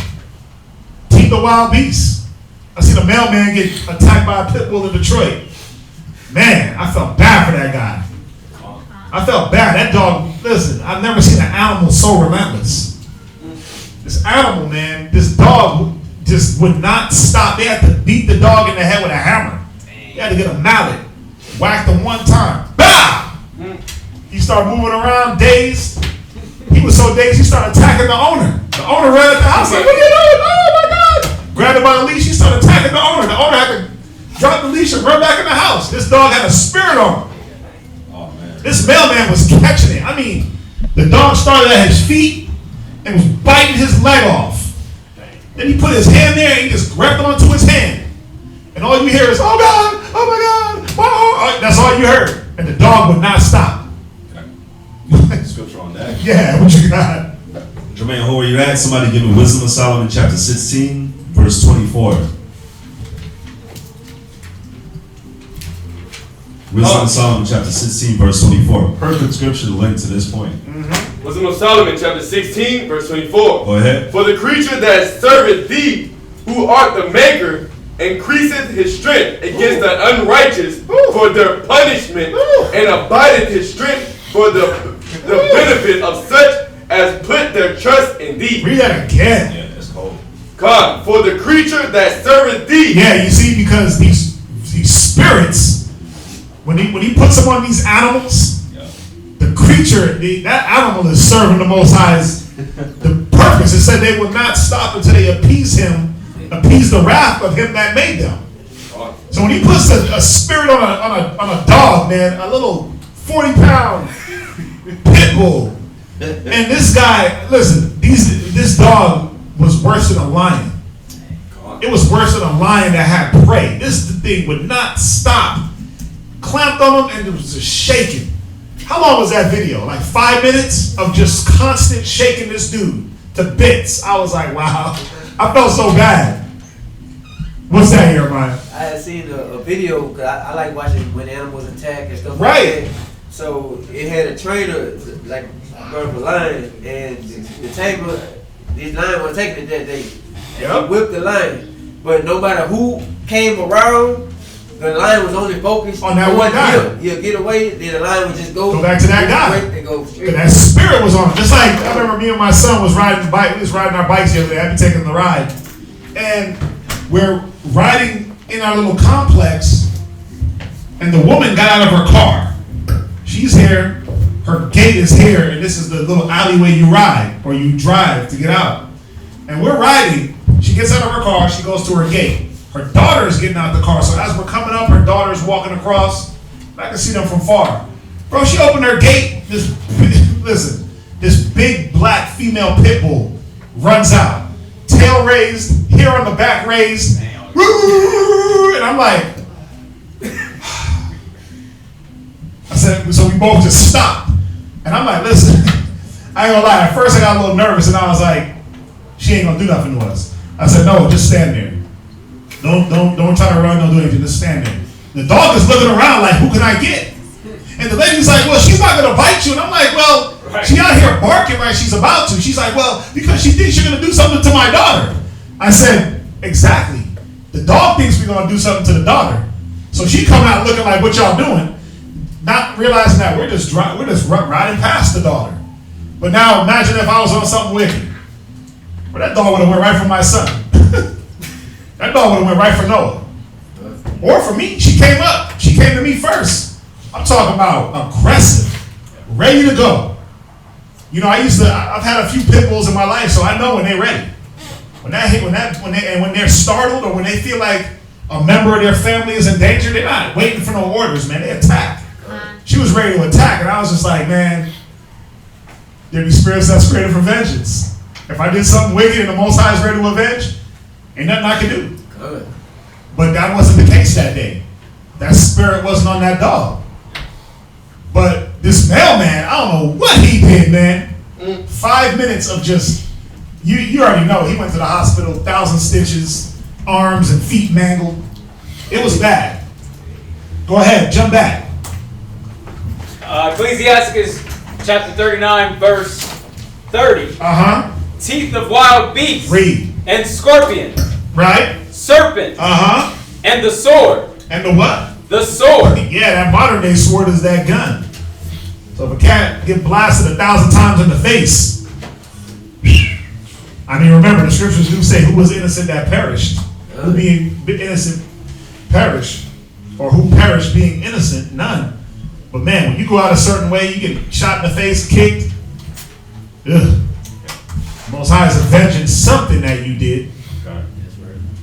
You know, there's a more peaceful way to go out. If I'm gonna get shot, man, let it just be a stray I don't see coming. One to the head, put me out my misery. But to get shot, pop up, cat run off, run back, pop up, run off, run back, bow to the face, kick you. Yeah, that's. Hey, read on. Punishing the wicked. Doing what? Punishing the wicked. Wait. Delivering the wicked. Punishing. Yeah, man, it's punishment. That's why it don't happen right away. That's why when that dog is attacking you for 5 minutes and you think that you watching your whole life flash, you're like, wow, when is it gonna stop? Man, I felt bad for that mailman. Just to watch that. It was on Facebook. So why I was like, wow. Even the dude that wanted to help him was like, I don't want to go. Listen, a little old lady went out there and was beating the dog with a broom. That dog never looked at her once. That dog never looked at her once. He just kept attacking the mailman. And then when they finally, and then even the guy that hopped out of his car that was filming it, when he finally hopped out, this dude got the steering wheel bar, he was beating him. That ain't work. Me, I'm like, I went right to the trunk. Popped the trunk, got the crowbar, for the wheel. I just jabbed that dog right in the neck. Bam! Just canceled him. But this dude he was like, oh my God, what do I do? I can't go out there, he gonna get me. When he went out there, the dog didn't even pay him no mind. He was able to hit that dog in the head with a hammer. Hit him one good time, you heard it. Clunk! That dog just started dazing, and he just fell. And he got up and just started trying to go back to attack the mailman. I was like, wow, that's crazy. Spirits, man. Most High put that spirit. It said it says, read on, watch, read on. Punishing the wicked to destruction. Come on.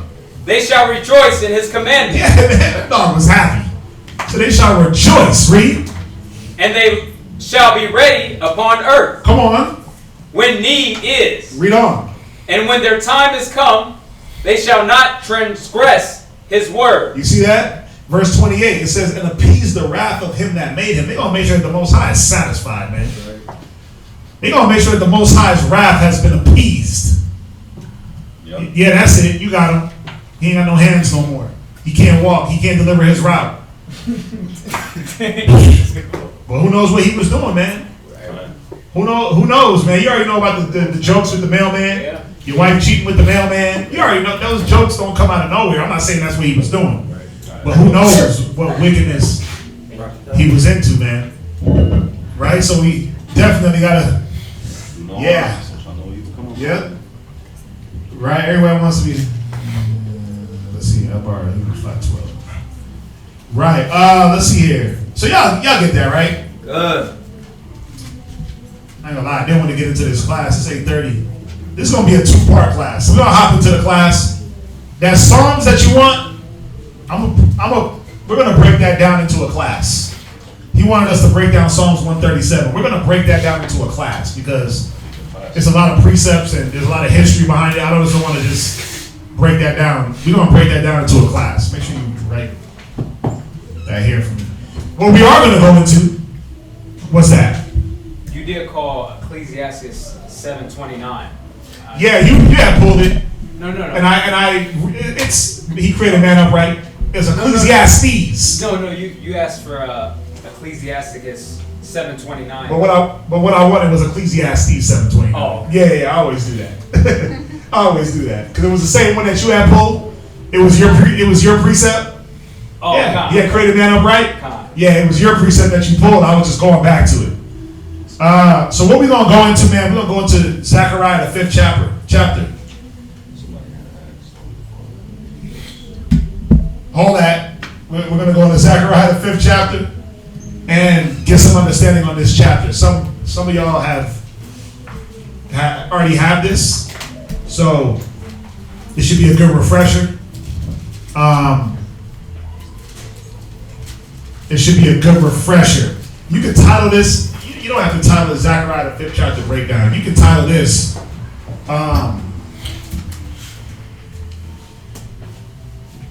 How the weight of the world destroys Israel. How the weight of the world, how the sins of the world destroy Israel.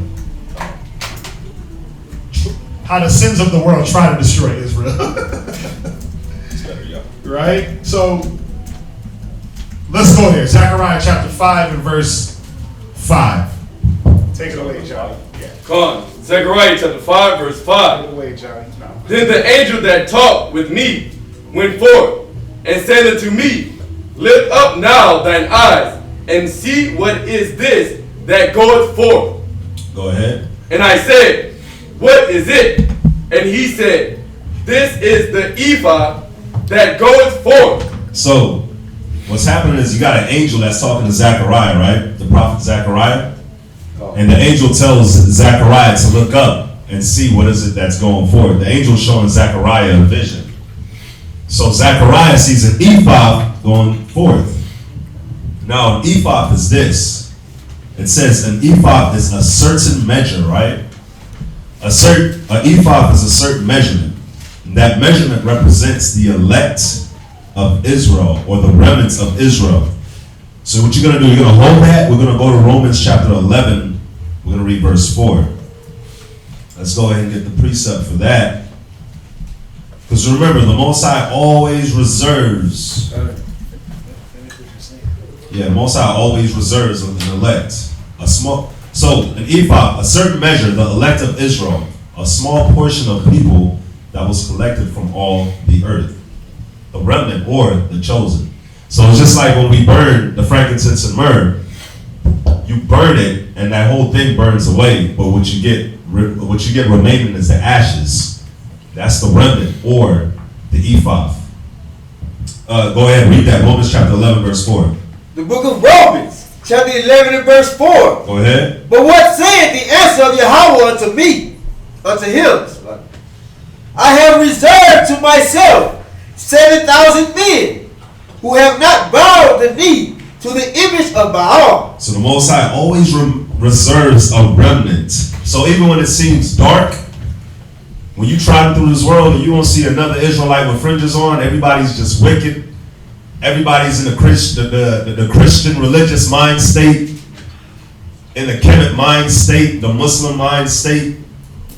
There's always a remnant. There's always a small residue of a chosen people that the Most High has remaining. Go to 1 Kings chapter 19 verse 18 as well. Another brother give me Isaiah chapter 1 and verse 9. Yeah, the Most High always leaves a small remnant. Through the darkness, you gotta have a little glimpse of light. Yeah, 1 Kings 19 verse 18, go ahead. The book of 1 Kings, chapter 19 and verse 18. Yet I have left me 7,000 in Israel, all the knees which have not bowed unto Baal. So even in this time in 1 Kings, the Most High is showing you. In this time, I believe it's talking about with King Ahab. Might have been King Ahab during this time. So all Israel is wicked, because as the head is, as the ruler is, so is the whole nation. So the whole nation is wicked, but even through that, we always have a small remnant. Got that 7,000 men. Read Isaiah chapter 1 and verse 9. And then we're going to jump back to Romans chapter 11, and we're going to read verse 4 from the top. But even when you look at the world today, man, look at the state of America right now. Like, we're really talking about aborting kids. That's really the topic of discussion for the next presidency.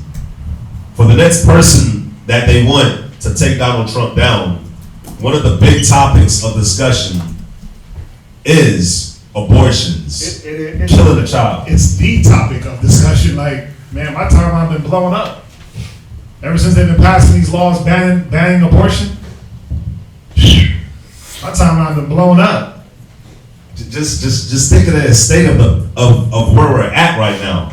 For that to be a topic of discussion, for Donald Trump to even have been a presidential candidate, Right.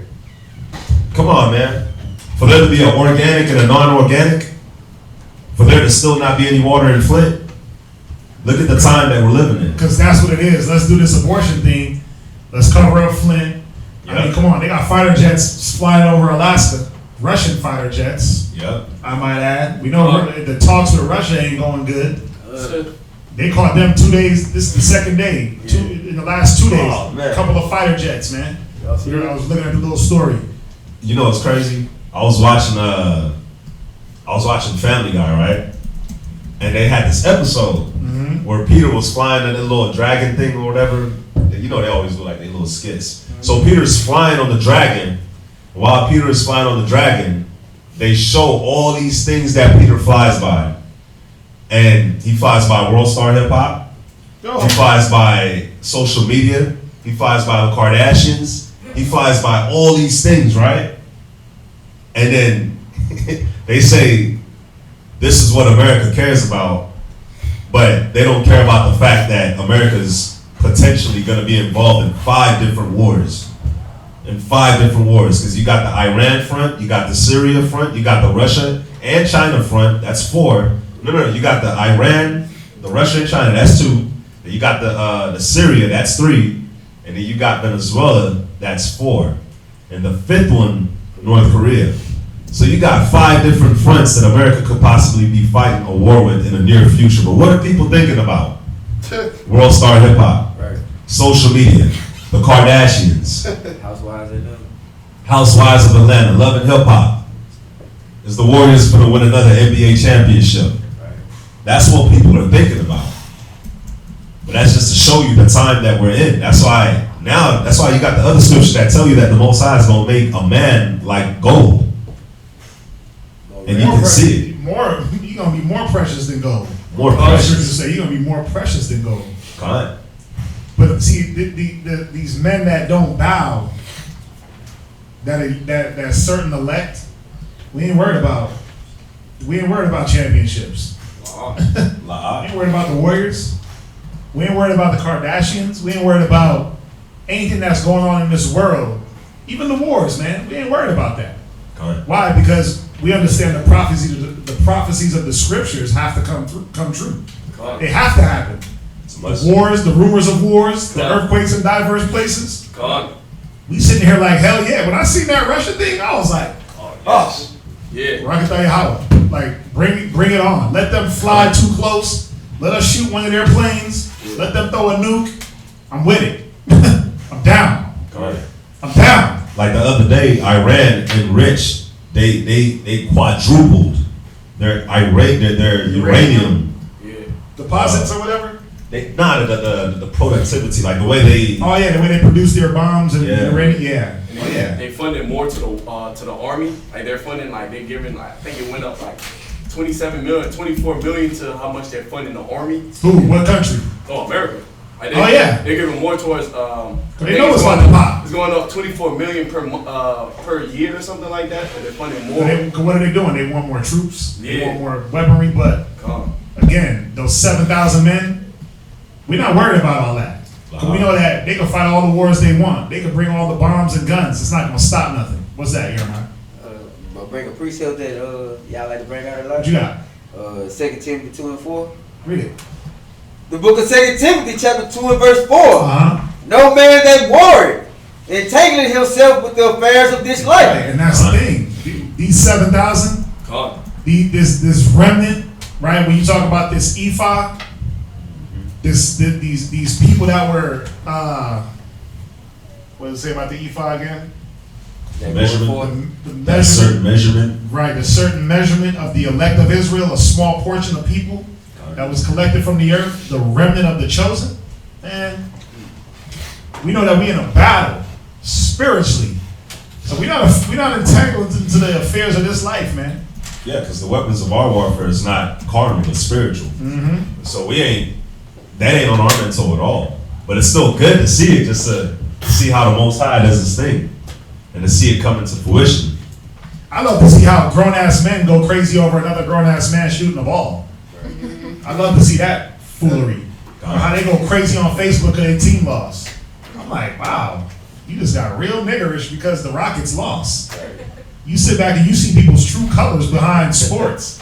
You see how feminine brothers get. And you know, when you're watching it, and they team about to lose, they like to show the camera of the Edomite, like, so only time you praying? Yeah, he's all. Yeah. all sad. Right. Yeah, man. But go ahead. Read Isaiah chapter 1 and verse 9, and then we're going to jump back to Romans chapter 11, verse 4 and 5. Isaiah chapter 1 and verse 9.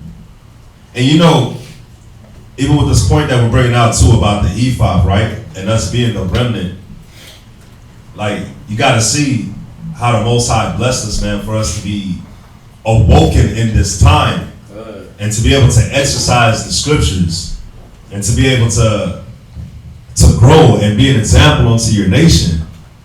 Right now, they hate when they see us on the corner preaching the word with our fringes on. They hate us. But later on, they're going to love us because we're the ones we're going through the fire right now so that the next generation, so that they can see what the Most High has ready for them, so that they can finally see, man, they're blinded. But what a calling that the Most High gave us for us to be awoke during this time, man. For you to be sitting on class watching a 3-hour class, for you to be online watching a 3-hour class Monday, Wednesday, Friday, Saturday, and taking notes and studying and teaching your kids. Come on, man. The Most High see that, man. That's a remnant. For you to be in class right now, you could be anywhere else in the world. It's beautiful, man. Isaiah chapter 1 and verse 9. Isaiah chapter 1 verse 9. Go ahead. Except the Lord of hosts had left unto us a very small remnant. A very small remnant, once again, right? Go ahead. We should have been as Sodom, and we should have been like unto Gomorrah. So listen, man, the only reason why the whole world ain't like Sodom and Gomorrah is because of us. It's because of us. The righteous, man. The righteous. The chosen, the elect that are keeping the word, that are keeping the commandments, that are going through the trials, the tribulations, the suffering for this word. All right. So that others can be taught. Sacrifices. All the sacrifice. It ain't for nothing. Right. It's so that the whole world won't just turn wicked. That's right. Y'all get that?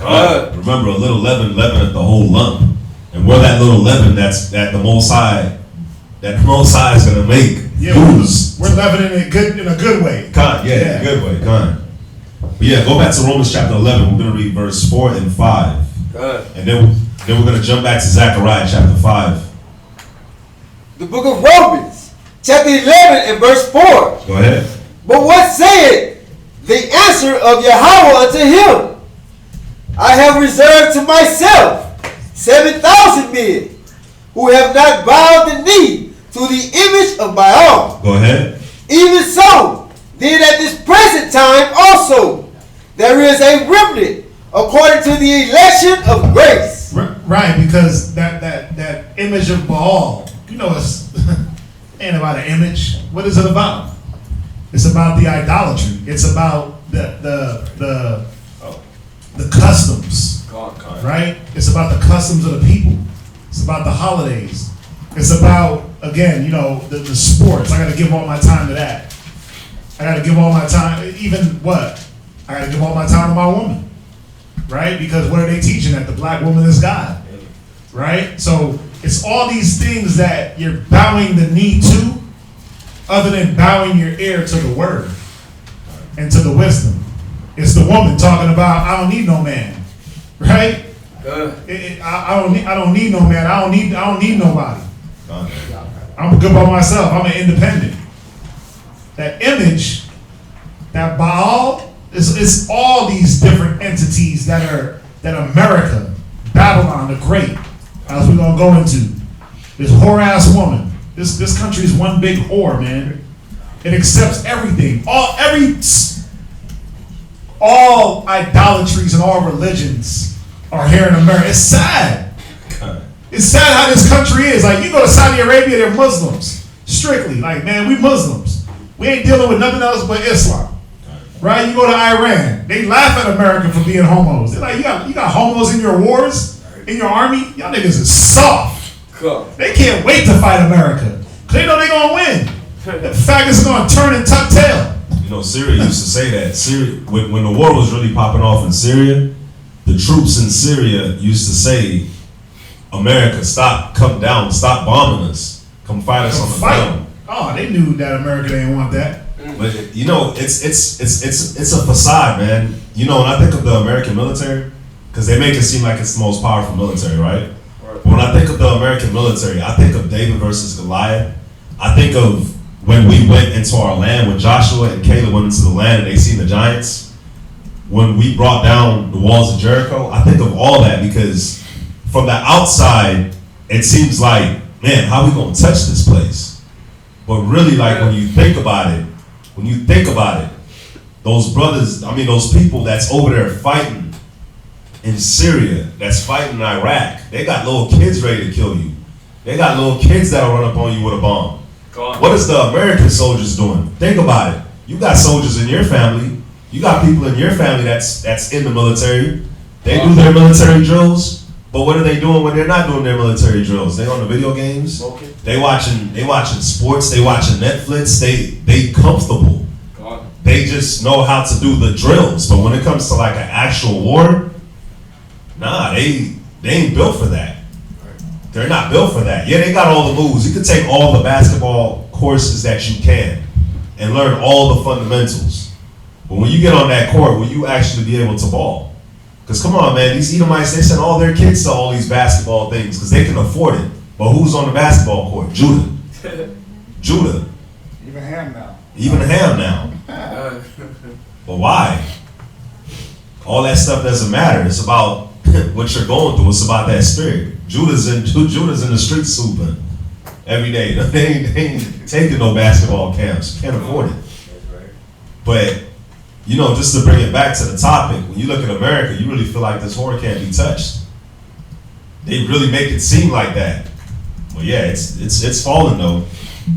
Go to Ezekiel chapter 9, verse 4. Another scripture just on the ephod, on the remnant. Another scripture just on the ephod. God. Ezekiel chapter 9, verse 4. Go ahead. The Lord said unto him, go through the midst of the cities, through the midst of Jerusalem, and set a mark upon the foreheads of the men that sigh and that cry for all the abominations that be done in the midst thereof. Because when you read up in Zachariah, when you start from chapter 1 and read all the way down, you'll see that the Most High is going to send a plague. He's going to send a curse on this earth. Death and destruction, right? But when you see it, this ephod, they're not going to get touched by this destruction. Why? Because we're going to have that sign on our heads. We're going to have that seal. We're going to have the Most High seal of approval inside of our spirit. Why? Because we're fighting for him. That's why the scripture says when Christ comes, we're going to appear just like him. Why? Because we suffered just like him. We went through the things that he wanted, that he ordained for us to go through. Go ahead, keep reading, verse 5. Come. And to the others he said in mine hearing, go ye after him through the cities, and smite. Smite, go ahead. Let not your eyes spare, neither have ye pity. Just like we were sitting in the scriptures earlier, Ecclesiastes chapter 39, verse 25, all down. Spirits created for vengeance. When these spirits start attacking, man, it's over. Ain't no pity. That grace period is over, man. Go ahead, verse 6. Slay utterly old and young. Old and young, go. Both maids and little children, and women. But come not near any man upon whom is the mark. Any man upon whom is the mark, because that man is the ephod. Read. And began at my sanctuary. Then they began at the ancient men which were before the house.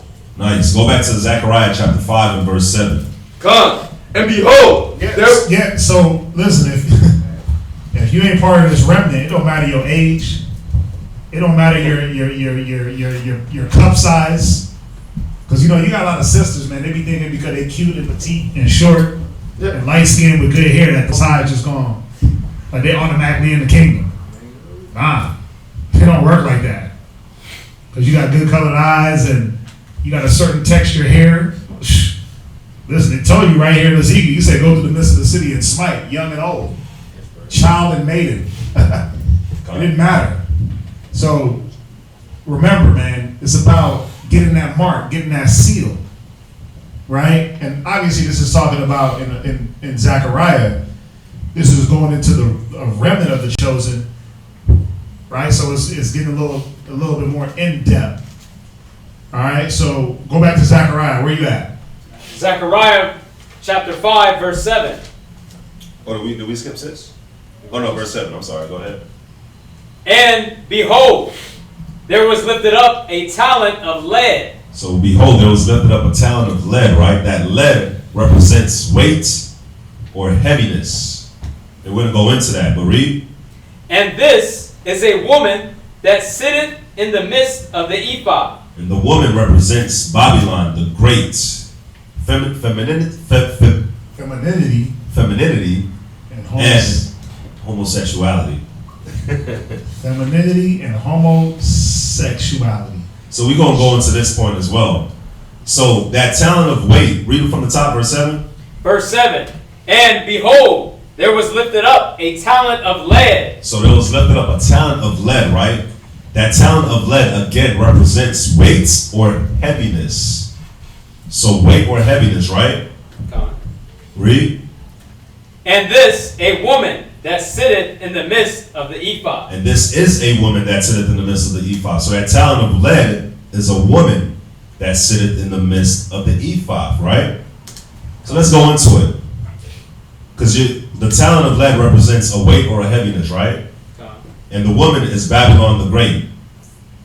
Babylon the Great, femininity, can't say the word, and homosexuality. So Babylon the Great, or the system, or America, or this Western world, or this Edomite man, these heathens, they're a talent of lead that weighs us down. They're weighing down the ephod, which remember the ephod is the remnant, which is us, the remnant of the chosen. So the remnant of the chosen got what? A talent of lead or weight that's constantly holding them down. That's why the scripture tells you, be a good soldier unto Yahweh Shai. Let's go there.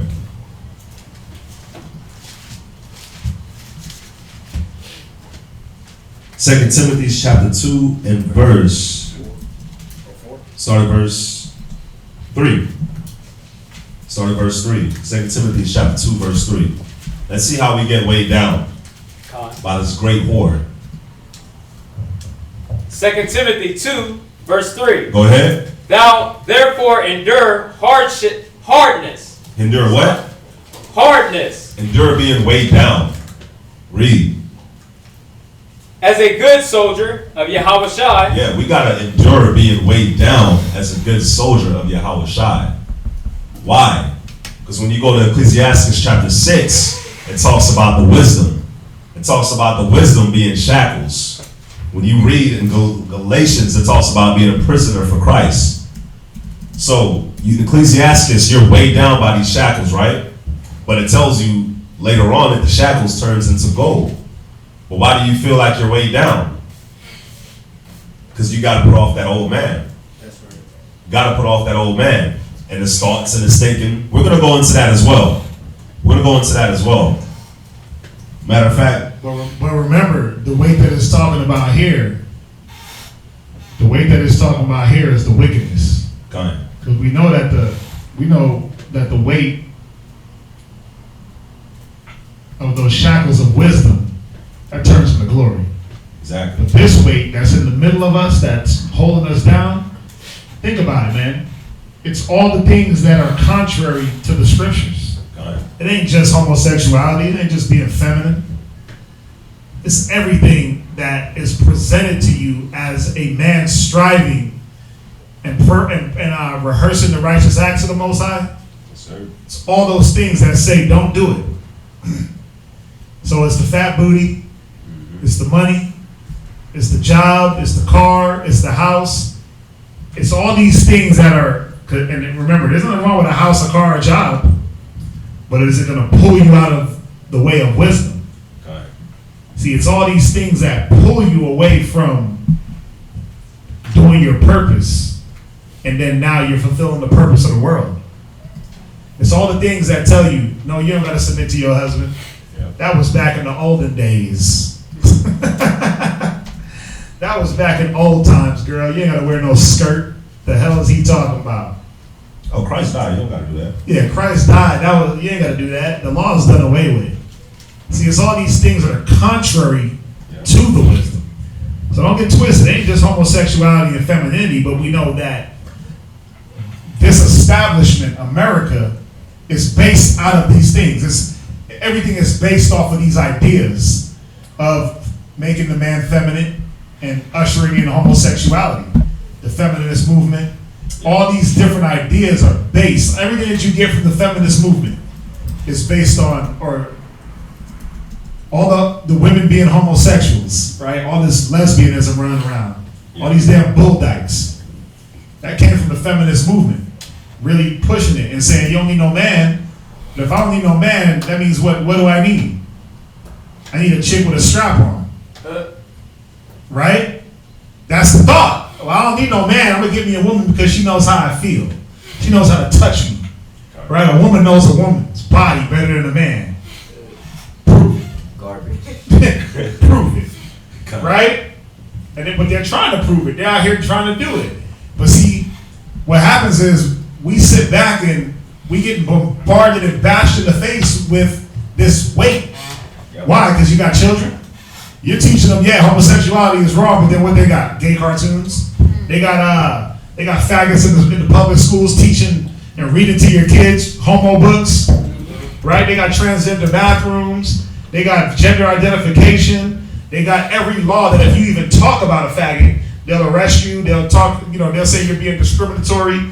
They'll say you're being biased and racist and you're homophobic. They got different terms, right? They throw these terms on you because you don't like faggots, you're a homophobe. Or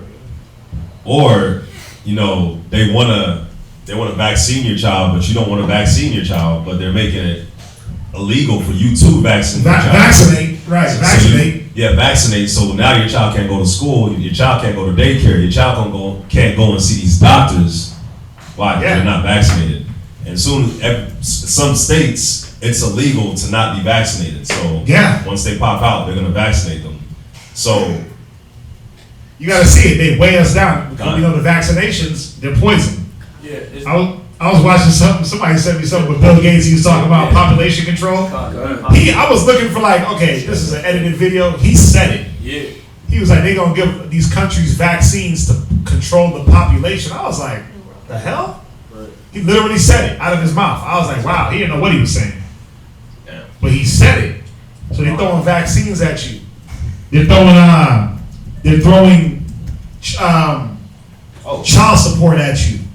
They're throwing all these different things to disrupt the Israelite family, to disrupt the Israelite structure. So if you want child support, we'll give you child support as long as you don't get along with that nigga. Long as you stay fighting with him and come to court to settle your issues, we're going to give you that child support, that TANF. We're going to fill up that EBT card. We're going to make sure that at 12:01 on the first of every month, we're going to get you that $900 in fake money that you can buy food with. And we're going to throw a little extra on the top so you can buy your bundles, right? You can hit happy hour every so often with your girls.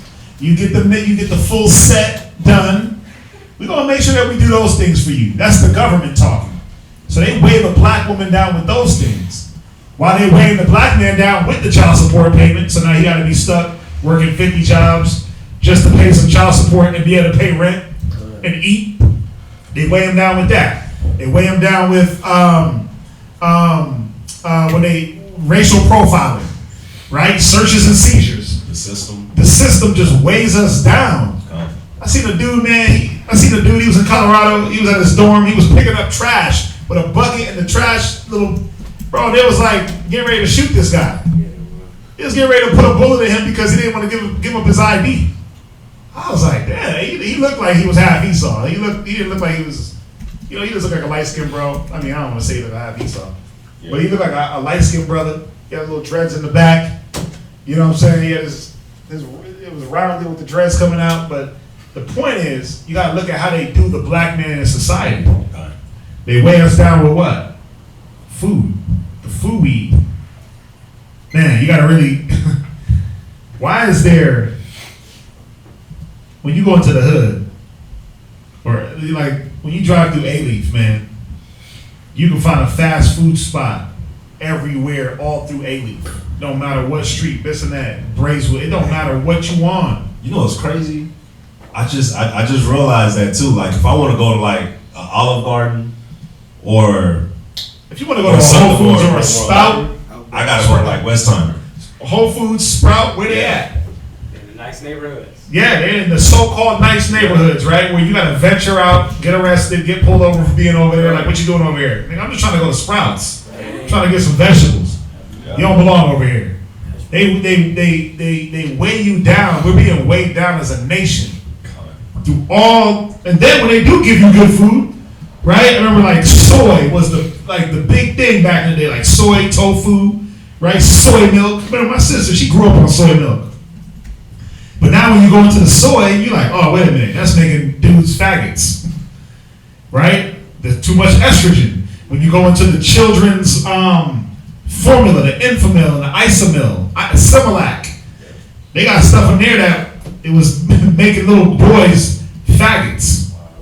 Yeah, so so they got a way to turn your child a faggot when he pops out the womb, right? So they weigh us down. So it all stems back to what?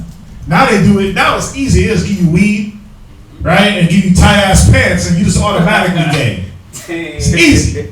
Weed, tight ass pants, right, and saggy.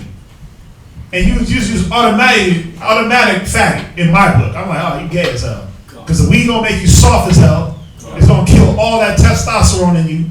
And then any man wearing tight ass pants hanging off his butt, where I can see his drawers, when I can see the front flap of your drawers, or when I can see your rod moving around, and I'm not looking like that, but when I'm scared in the mall and you see a man's piece moving around in his pants, that's a faggot to the max.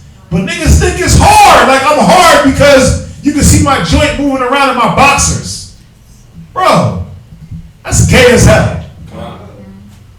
It was funny, it's funny but it's sad too, because we were in the mall yesterday. Remember the guy with the fake bullet? He had a fake bullet? Oh, come on. But man. then he had his pants? Yeah. Right. Down, and then they just looked like they was just loopy, like they was high. High as hell on bars or on weed. And then he got mad with I had said to him, I was like, oh man, I thought your vest was real. And then like this whole crew was like, oh, and I was like, nah, but I thought it was real. Because he got like real sensitive. Yeah, but that's the thing. It's like, let me walk around and act hard. Like, bro, first of all, it's illegal to wear a bulletproof vest. You can't just wear a bulletproof vest. It's illegal to arrest you. That's what I was going to tell him. Yeah, it's illegal. And I was like, oh, I thought it was real. But that's why he can't get no real one, because he knows he'll get arrested. But the point, you got to see how they use all these different things. You know, the water. They did a study. They said there was more drugs in the water. Like, if you want to just get high off the water, you get high. Because people were flushing pills and flushing their medications. When they filter the water, it don't clean all that out. So you got trace elements of drugs and antidepressants and anti-this and anti-that in the water. So now you drink the tap water, and then you wonder why you're getting emotional as hell. Damn, all he did was just get a drink. Nigga went from thirsty to just depressed. He tried to quench his thirst, but now he got demons on him. But you gotta see America, man, is filthy. This place is filthy, but it all goes back to, if you look at it, yeah, that is gay, man. You literally got the piece of your butt. The pants are under the cheek. And then some of these cats go as much as having like literally, man, I've seen cats roll through the mall. It's like super low. It's so tight. It's so tight. It don't fall all the way off because it's tight around the thighs. But the top piece is so loose with no belt, it'll fall. Yeah. So it's almost like it peels over if they don't hold it up. And I'm like, dude, you gotta be gay. There gotta be something gay in you to say, let me show my draws to other men. It gotta be something gay in you to say, let me get high as hell off of weed that I know is making me soft anyway. You know, the Muslim cat, man, he did a little study. You know, the Muslims got scientists. And he did a little study. He was saying that, and you know how black people are so ignorant? Because you'll sit there and hate on the white man. Right? You'll sit there, oh, the white man this, the white man that, but then you'll go smoke his medical marijuana, acting like he ain't poisoning. Oh, I can't wait for 10 years from now when just generations is just gay as hell. And it's like, what does y'all all have in common? Y'all all weed smokers, smoking the medical marijuana, that high grade, right? Or y'all all catch some weird type of cancer. And they're going to be like, yeah, y'all were all getting high 20 years ago. It's going to take 20, 30 years. Because it's messing, people that are chronic weed smokers, there's a study now showing that it messes with their stomach. It's like making ulcers in their stomach. Oh yeah, I believe it. There's nothing that's good from smoking weed. But now you got the white man administering it to you. You got him growing it in labs and you like, oh yeah, it's getting me higher than ever. Bro, I can't wait for 20 years from now. When Cass is like, man, I wish I didn't smoke that. More accidents. Car accidents? Yeah, in California because of the weed. Because the weed is so strong. Yeah. Yeah, the Weeknd said, he said it's so strong I be feeling like I'm dying. You about to die off the weed? Yeah, but it's so strong it got you acting gay. And then they throw all these other factors in. Every time I see a weed smoking dude with his pants hanging off his ass, I'm like, yeah, he believes that the black woman is God. That's the type of guy that he is. What's up? It's crazy because we see it at the mall. Like, the dude's woman will be wearing something real tight, revealing, and they be trying to match them. With they butt shorts. It's like a tight contest. What? Like, it's like. Listen, I remember when the tight pants really came into play when Lil Wayne was doing the whole jeggings thing, and when you go to Jamaica at that time, the women were complaining because they couldn't find their size no more. Because all the dudes were buying up all the tight pants. They couldn't find, the women were complaining because they were running out of clothes. True, no, real talk, like it's not even a lie. Because men's pants weren't cut like that to be so tight. So they had to go into the women's aisle and get clothing, but the women were like, where the hell are the clothes at? Niggas just running around with women pants on. Oh, but they did it up here too, though. They did it up here too, but now they're like, yeah, we're gonna cater to you fags and make everything skin tight. Jeggings, bro. Come on. But see, that's the things that weigh us down and keep, like when it goes into the ephod and the lead thrown in the midst of the ephod. That's the lead weight, man. It's America's idolatry. It's the faggotry. It's the lesbianism. You women, man, y'all gotta stop it.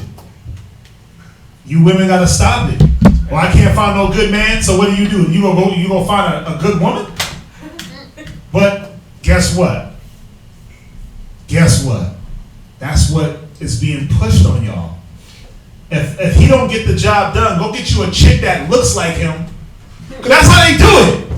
It's like, I'm not gonna get me a man, I'm gonna get me a chick that looks like a man. What the hell's the point? She got a better fade and better Timbs than half the dudes on the block. All she doing is taping down her titties, getting some abs, walking around with her shirt off, and you like, yeah, I want that. Walking around with the damn strap on. Yo, some of these chicks walk around with a strap on. Talking about my joint is bigger than yours. Of course it is. It's plastic and it's like 30 inches. You're right. You know what's crazy? I talked to this, there was one sodomite chick, stud chick that I was talking to, and she was going through the transition of turning into a man. And she took the shots, but she was telling me that while she's going through this process, the doctor told her that she had to be around men. Because it was because she's still a woman. Right. And she was showing like these bumps on her face, and she was showing that she said that the doctor said that she's getting these bumps because she has to be around man. Like it's something about when a woman is around a man, it like balances something out in the woman. The testosterone and estrogen. Yeah, she was saying that as of right now, like I'm still pretty much a woman, so she was saying that like even me talking to you right now is good because I need to be around a man. So you converted her transition. Bro, the scriptures say don't No, but think about that. Think about that mind state. Go hang out with a bunch of dudes. It's really to learn how to be a man. It ain't nothing else but go learn how to pick up the traits of a man. Because it's not just you look like one, you can grow a beard because a chick can grow a beard now. They got chicks growing beards. Yeah, she was growing it. Yeah, they got growing mustaches and beards, right? They can grow hair so they can cut it like a dude. They can trim their body down to be like a dude, cut off the breasts, tape them down, however they do it. They can roll around with the strap on, but now I gotta pick up the characteristics and traits.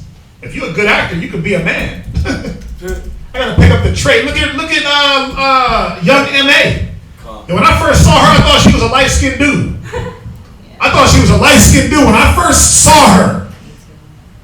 When she did that Chicago roll call drum beat, whatever, and she did that one video, she had the white tank top on with the hat to the back. I was like, who's this nigga? This dude can rap. And then I was like, oh, that's a chick. Wow, these dykes is getting bold. But think about that. Think about the appeal of that. To a woman that's having trouble with a man, an Israelite woman that's having problems with men, right? And then they give her young M.A. She's a chick that looks like a guy, right? Acts like a guy, talks like a guy, but she can touch me like a woman. She can understand me from a feminine perspective. Because why? You were never taught to use wisdom on how to get a man, how to deal with a man, how to be with a man. America knows that. Yep. They know you ain't got no wisdom on it. That's why you got 5 baby daddies, 6 kids. They know what's up. So they're like, let's throw a loophole in there. Yeah, let's give you the Ellen DeGeneres type. They got what they used to call them, lipstick lesbians. You got your bull dyke, butch dyke, right? You got all your different types of dykes. So we got one for every type of chick. You want a chick that looks like lipstick lesbian, the one that got the long flowy hair. You want the one that look like Beyonce? We got that, right? So what they give you? They give you a little bit of Rihanna. They give you a little bit of this chick, a little bit of that chick. Or you want the one that looks like Ellen? We got you that. You want the one that looks like Queen Latifah? We got you that. You want the young M.A., the one that looks like a damn dude? We'll give you anything you want. But they know it's weighing us down as a people. Because our people run to homosexuality now. I think we on more homo stuff than we are drugs. There's more homosexuality in the black and Hispanic community than there is drug use. And then they both go hand in hand. You wanna know something crazy? Man, so when you listen to I remember when trap music was really becoming popular. I used to listen to it a lot. But when it was just becoming popular and you had Gucci and Waka Flocka and all of them, they were taking over, right? Pretty much you would hear a lot of these rappers, especially them, and rappers associated with them, you'll hear them say, yeah, I'm messing with a dyke. They're like, oh yeah, I got my side chick kissing other chicks. No. I'm messing with a dyke. Oh, my girl got a girlfriend type? No. Oh, I'm actually doing I'm it? actually, damn. Yeah, messing with a dyke. And it's like, why? She's a man looking dude. It's like, you're damn near gay for that. Yeah, I know, right? I'm sorry, not damn near, but you are. But when you put yourself in that realm, you open yourself up to go get knocked down by some homo. If you're gonna deal with a chick that looks like a dude, that's a lot of these down low cats. But this homosexuality, back to the topic and back to the scripture, all these different things were to weigh us down, but it all came to one thing. It was about taking away your sexuality, taking away that masculinity out of the world. Yeah. That's why I said there was 7,000 that were reserved. Or else this place would be like Sodom and Gomorrah. So it was about taking away your masculinity, taking away your power as a man, and giving that power over to the woman. letting the woman run things. Feminist movement, right? And we know what that did. We know what the feminist movement did. That ushered in lesbianism. That ushered in food stamps and all these things to where I don't need no man. That ushered in sex toys and dildos. That really paved the way for women to say, I'm independent. I don't need you. That weighs us down. When the family is broken, when the Israelite family is broken, that weighs us down greatly, man. They know it. The power is in the family. And that strength comes from that man, from that head, through Christ and the Most High. Right? Daniel chapter 8, verse 25. Daniel chapter 8, verse 25. And then another brother give me Isaiah chapter 10 and verse 1. Daniel chapter 8, verse 25. Just on this point. Go ahead. And through his policy also he shall cause craft to prosper in his hand. Through what policies? Mm-hmm. Through that homosexual passing the laws. Through his gay policies. Right? Through his, now it's about pedophilia. They try to lower the age of consent in California to 10. Don't make no Through sense. these policies, man, they let all this witchcraft and all this filth prosper. Kind. Right? Kind. So now it's going to be legal for a 10-year-old, and they're only really doing it so they can molest your kids. And men, the age of consent. Come on, so a man can molest your child? Or what do they call it when you associate, when you're a 30-year-old man that associates as a 5-year-old? Trans age. You're trans-aged, because you got trans-age, you got transgender. Trans-age is if I'm 30 and I associate myself more as a 5-year-old. So I walk around dressed as a 5-year-old. Or if I'm a man, but I associate more as a woman, what do? I change my gender. So you got trans-age, transgender. You got transhumanism, trans-animal. Yeah, you got trans-animal. Yeah, I feel better as a cat. So I'm going to just dress up as a cat. It's all these things they push through their policy. Kind. Through their laws. So when you're sitting there watching the finals and going damn crazy because the Warriors made it again for the 10 millionth time in a row, and you trying to battle between what team is the best, the Warriors or the 96 Bulls or the Celtics or the Lakers, they pushing policies, man, to make it okay for your little 10-year-old to be raped and call it legal. They're pushing policies to make it okay for abortion in the 9th month. Full-term abortion. They had a video on Facebook. I didn't even watch it. All I saw was the baby hanging out the woman's vagina by the body because they snip it at the neck. If y'all ever seen that. Full term. Imagine a baby being born on his born day and he dies because they snip his neck. They crush his spine while he's hanging, while his head is still in the birth canal. These are the policies they push, man. They put, and 37% of black women are the ones that are going out getting abortions. 37% of blacks, 19% Hispanic. You add that up, that's more than 50% of our people going out and getting, or what they consider our people going out and getting abortions at any term. Yeah. You know, the only reason why they doing the no abortion is because 37% of white people are out there getting abortions too. They're dying off. They're like, wait a minute, we gotta put a halt to this. They're dying off, so that's why they're pushing. Now what are they pushing? Interracial marriage. Go get you a white man. Why? Because their DNA ain't sustaining. So through their policies, because remember when it was illegal for a white man to even, or for a black man to even whistle at a white woman? Remember when that was illegal? Remember what Emmett Till caught for whistling at a white woman? Now they're like, go ahead and get you a white man. We need it because our species is dying. So you got to see, man, they letting all this witchcraft prosper through the things that they push and promote through the law. Absolutely. Go ahead. And he shall magnify himself in his heart. And that's exactly what they doing, man. They magnify it in their heart. Yeah, we can change a man into a woman. We can change a woman into a man. We're gods. They magnify it so high, man. They saying, who can bring me down? Who can bring America down to the ground? Yeah, man, they lift it up. Go to, keep reading. And by peace shall destroy many. And by peace shall destroy many, man. Just think about when Bill Clinton was president. It was like, yeah, we're gonna do the war on drugs. When I was Ronald Reagan. Reagan. We're gonna do the war on drugs, but cocaine just infiltrated. While he's saying that, cocaine is infiltrating America. Well, the war on drugs is because we're gonna drop off crack in the black communities. Yep. But guess what? Crack didn't even kill us. But guess who it did kill? It killed them white folks. It was killing off Esau. They was dying of heroin overdoses. They still dying. Man, we so strong. We so strong as a people, man. It's crazy. You can't even kill us with crack. They thought the crack was gonna kill us off. But it was a reverse effect. Just like abortion. They thought abortion was gonna kill us off. It's a reverse effect. It's killing them.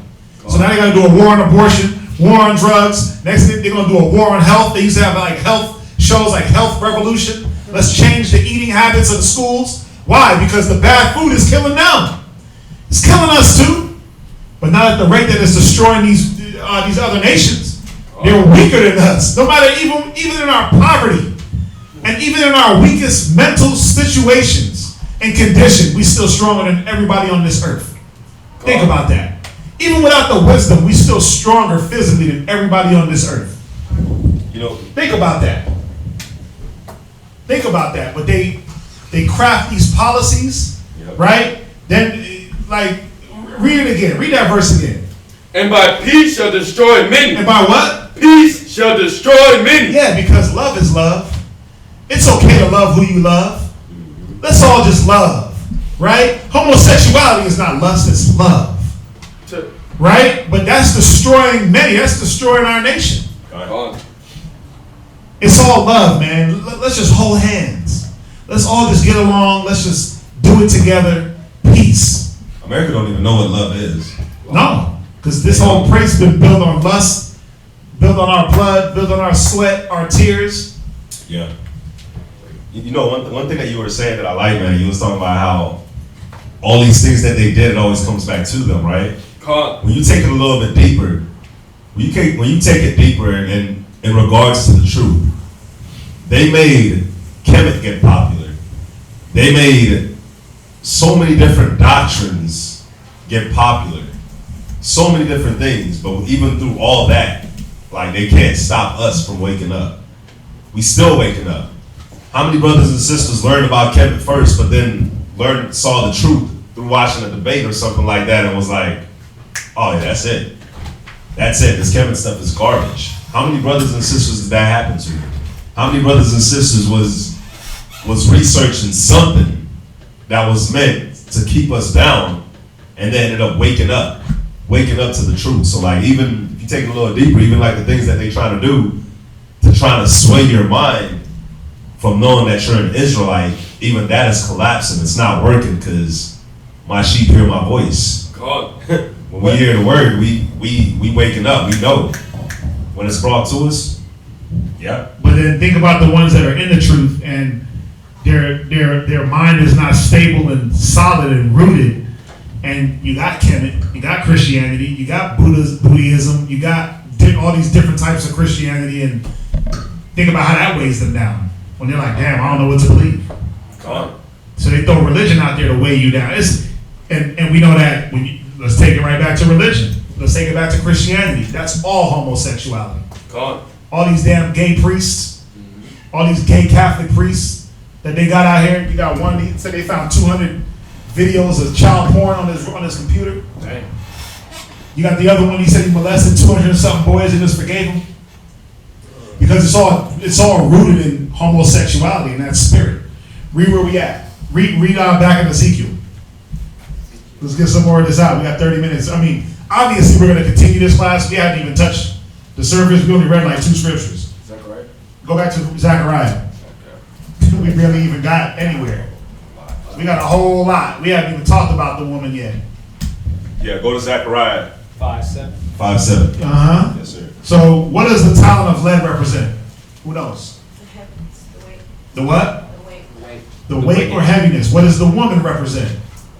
Jeremiah, Jermaine. The lead equals the wickedness, right? The talent of lead equals the weight or heaviness. Okay. The woman equals what? The pulling away. No. Oh, I thought the talent equals the weight or the heaviness, and the lead equals the woman, the wickedness, homosexuality. No. The talent of lead is the weight and the wickedness. Oh. Think about it. Lead is heavy. Oh, right. Right, so it represents that weight.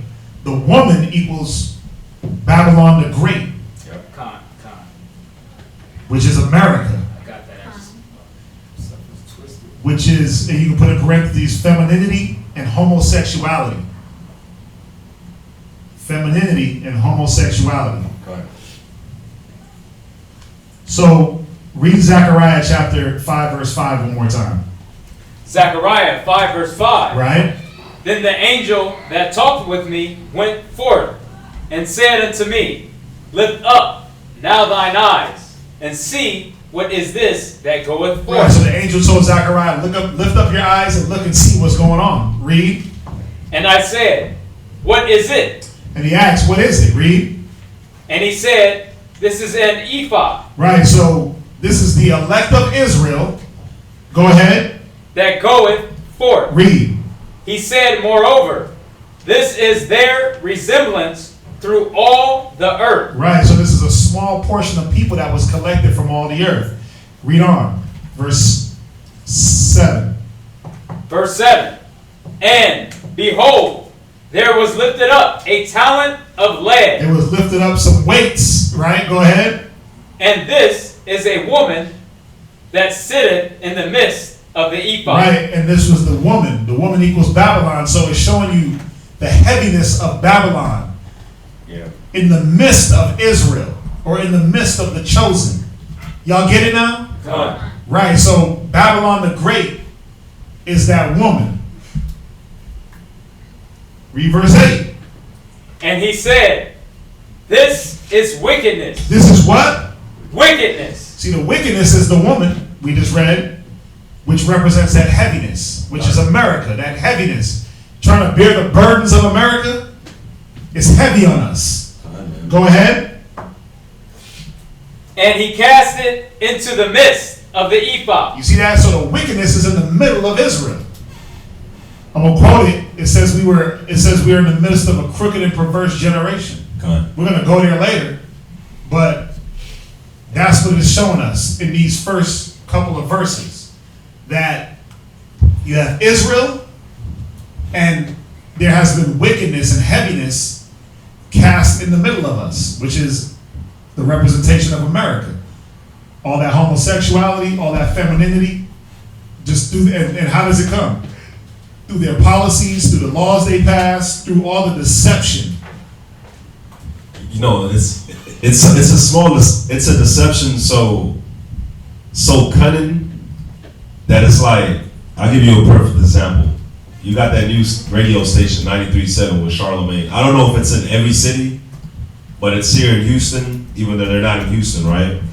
When you listen to that station in the morning.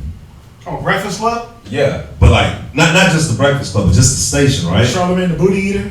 Yeah. Right. The songs that they play, like, when they play like old school songs, they play the same old school songs. And this is the songs that I always hear them play. INDEPENDENT. Do you know what that means? They play the Independent Chick, the girl song by Webby. They play the other Destiny Child's independent song. Oh, my single lady. Yeah. They play that, but you know that Destiny Child's independent song? Where it starts off. Oh, my woman's independent. Oh, yeah, they play that. While she was off getting married. She's singing independent to y'all, but getting married on the low. Exactly. So they play songs like these. These are the old school songs that they play, so that to help to push the agenda that they want in our community. And yeah, man, it's independent women and faggots. Yeah, it's cold, man. And they're very good at what they do, man. Right. So very good at what they do. So how do we know that? How do we know that the weight equals the wickedness? How do we know that that's what it's talking about? Let's go to Hebrews 12 and verse 1. Hebrews 12 and verse 1. And you know some of that weight that they have on us?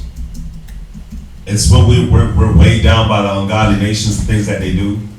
We're trying to come up out of certain things, but America makes sure that the lust the wine, the partying, the drugs, the alcohol, the clubbing, all that is available to you. We get weighed down when we look at the prosperity of them and how we struggling to make it, struggling to get by. We get weighed down by that. Go ahead. We get weighed down by the power that be when they shoot us down, but they hold themselves not guilty. God. We get weighed down by all these things, man. But most of all, being in the truth, we get weighed down just trying to put off that old man. But they have so many things set up and in place that it's like you trying to put off that old man, but they make it so easy for you to fall back to the old man. God. But yeah, go ahead and read that. Hebrews chapter 12 and verse 1. Come. Wherefore, seeing we also are compassed about with so great a cloud of witnesses. Yeah, man, we compass about with many different spirits. We got the angels, of course, watching our every movement, but we got all these wicked, I almost cursed, but we got all these wicked, negative spirits, man, that's around us. We're born in sin, shaping in iniquity. And the things that we experience, the people that we deal with, they shape us. They shape us into how we are. They shape us into all our negative defects, our problems, the lustfulness that we have, the slothfulness that we have, the impatience, the murmuring, the complaining, the disobedient, the non-discipline that we now have. It's all been shaped by this woman, this whore, this harlot, this system that's around us, that we grown up watching. We grew up watching their TV, listening to their music. We grew up with all these kids that we trying to train our kids to be right, to live right, but they got to go to school and be influenced by these kids that was influenced by their system, by the things that they had in place. So we're compassed about with a great cloud of witnesses, man. Go ahead. Let us lay aside every weight. And this is the thing, man. We got to lay aside every weight. We got to come onto her as one that ploweth. We got to come onto the wisdom as one that ploweth, man. We got to work for it. We must work for it because it's not going to be given to us. And it's very easy for us to fall back into their trap, into the crafty counsel that they have in place for us. And this is how you know in Ezekiel when it said that the lead that was tossed in the middle of the ephod, this is how you know it was talking about weight. Because it tells you right here in Hebrews. Read it one more time from the top. Wherefore, seeing we also are compassed about with a great cloud of witnesses. Right, because even those cloud of witnesses, to add on to what he just brought out, those cloud of witnesses are people that are watching you to see what are you doing with the wisdom. Yeah. They're watching you to see how are you using the Bible, how is it working for you. Right.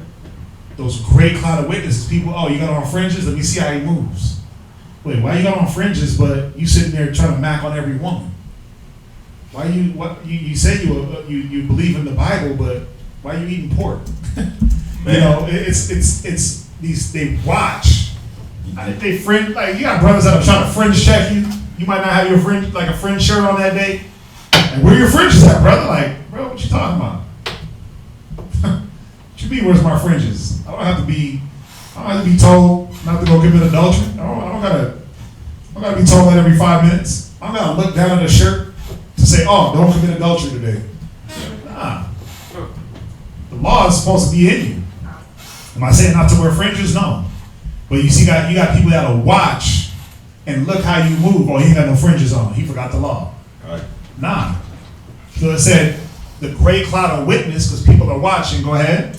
Let us lay aside every weight. Let us lay aside the what? Every weight. You see, it's saying, let us lay aside all the weights, all the heaviness that America has to offer. Lay aside the homosexuality. Lay aside the bad foods. Lay aside the bad thinking, the femininity, the independent woman crap. Lay that to the side, man. Joining yourself with the system. Right. Go ahead. And the sin which doeth so easily beset us. See the weight and the sins that throw us off course. Read. And let us run with patience. Let us do what? Run with patience. Because America ain't about patience. America's about getting down. There's a question online. Right. It says something about is Babylon. Is America considered as Babylon? Yes, America would be considered modern day Babylon. or Babylon, or Mystery Babylon. We're going to get into it. Because you have ancient Babylon, the Africans that we were captive to. Then now you have America, Babylon, confusion. Right? This is the land of confusion. Where they tell you it's okay if you're born as a man to chop off the penis, flip it inside out, tuck it in, cut it, staple it, glue it, and now you're a woman. That's confusion. That's Babylon at its finest. Or your child is born as a boy, well, you can just wait for him to pick his own gender. That's damn confusion. So America represents Babylon. The woman that we're talking about here is Babylon the Great, which is America. Can I hear one scripture on that? I'll read it real quick. It's Deuteronomy 28, verse 46. And it says, "And they shall be upon thee for a sign and for a wonder, and upon thy seed forever." This was talking about the curses. This is how we know that we're the Israelites. Because the curses of Deuteronomy 28, it's us, right? So how do you know that America is Babylon? Just look at it. Where else in the world can you find literally every race, every nation in one place? Where you can find every language, every tongue in one place. Every religion is here. Every unclean bird is here. Every immoral, uncivilized, undietary. If you want to have sex with animals, you can find it in America. You want to have sex with dead bodies, you can find it in America. You want to be a faggot, this is the land of the free, home of the brave. You want to be a faggot, you want to be a gay, you want to be a gay transgender man that was born a woman, you can do that. And then get with a gay transgender woman that was born a man, you can do that. Think about it. Like, I'm a woman, but I'm gay, so I'm going to change my gender into a man, and then get with a man that's gay that changed his gender into a woman, and just do things completely. And then, the one that looks like the man is pregnant, because she was really the woman. Think about it. Only in America. Only in America. Only in America. Only in Babylon the Great can you marry a dolphin. Marry your pet. You have sex with the family dog. And where else is trying to get the whole world to be like this?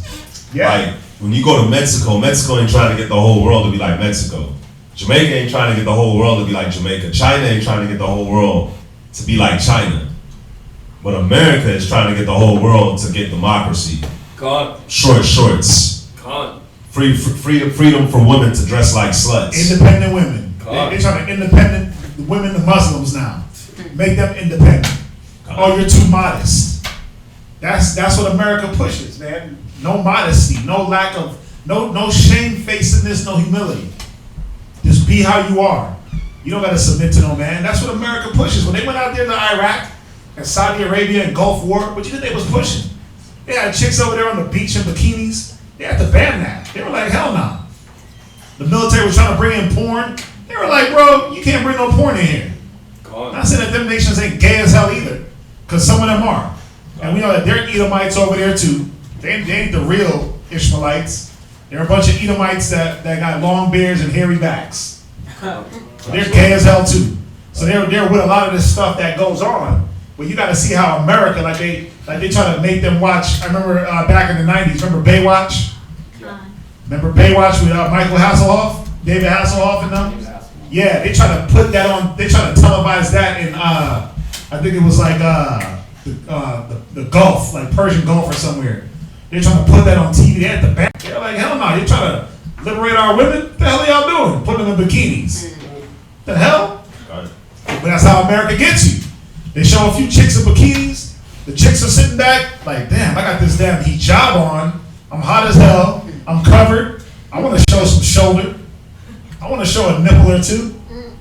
That's how they start to get them. Then you got the guys, what are they doing? They're looking at the men rolling around with their pants sagging, different types of haircuts, acting a certain way. You know, in these countries, listen, you can't even talk to women in the mall if you go to like places like Saudi Arabia. You can't just roll up on some chick with your phone like, hey, give me your number. They got religious police out there that'll shut that down. There's a lot of things you can't do in these countries where America is like you can't go to Saudi Arabia and just stare some chick down and just look at her butt and size her up. It's forbidden. You can't do that. But America pushes, oh yeah, you know, you can just look at the menu, but you just can't order. I'm just window shopping. It's funny you said that, man. I was reading that 13 Tribe by Arthur Kessler last night, and it talked about how like the man's wife, like they're sitting there talking, right? The man, like I came and I visited you, or I came and I visited this man. Me and him were talking. The man's wife comes, sits down, uncovers herself, and scratches her area, and the man is like, Father, forgive me. And then the guy's, the wife's husband was like, oh yeah, we do that just so you can see it, get it out your system, but you can't have it. Whoa, that's terrible. I read it. You guys, we read it last night. I believe was like, it. wow, that's terrible. But who was doing that? Esau. Yeah, profane, vile, and filthy. The scriptures say sitting at all with another man's wife. That's one. And then she ain't supposed to be. You're not supposed to uncover another man's wife's nakedness.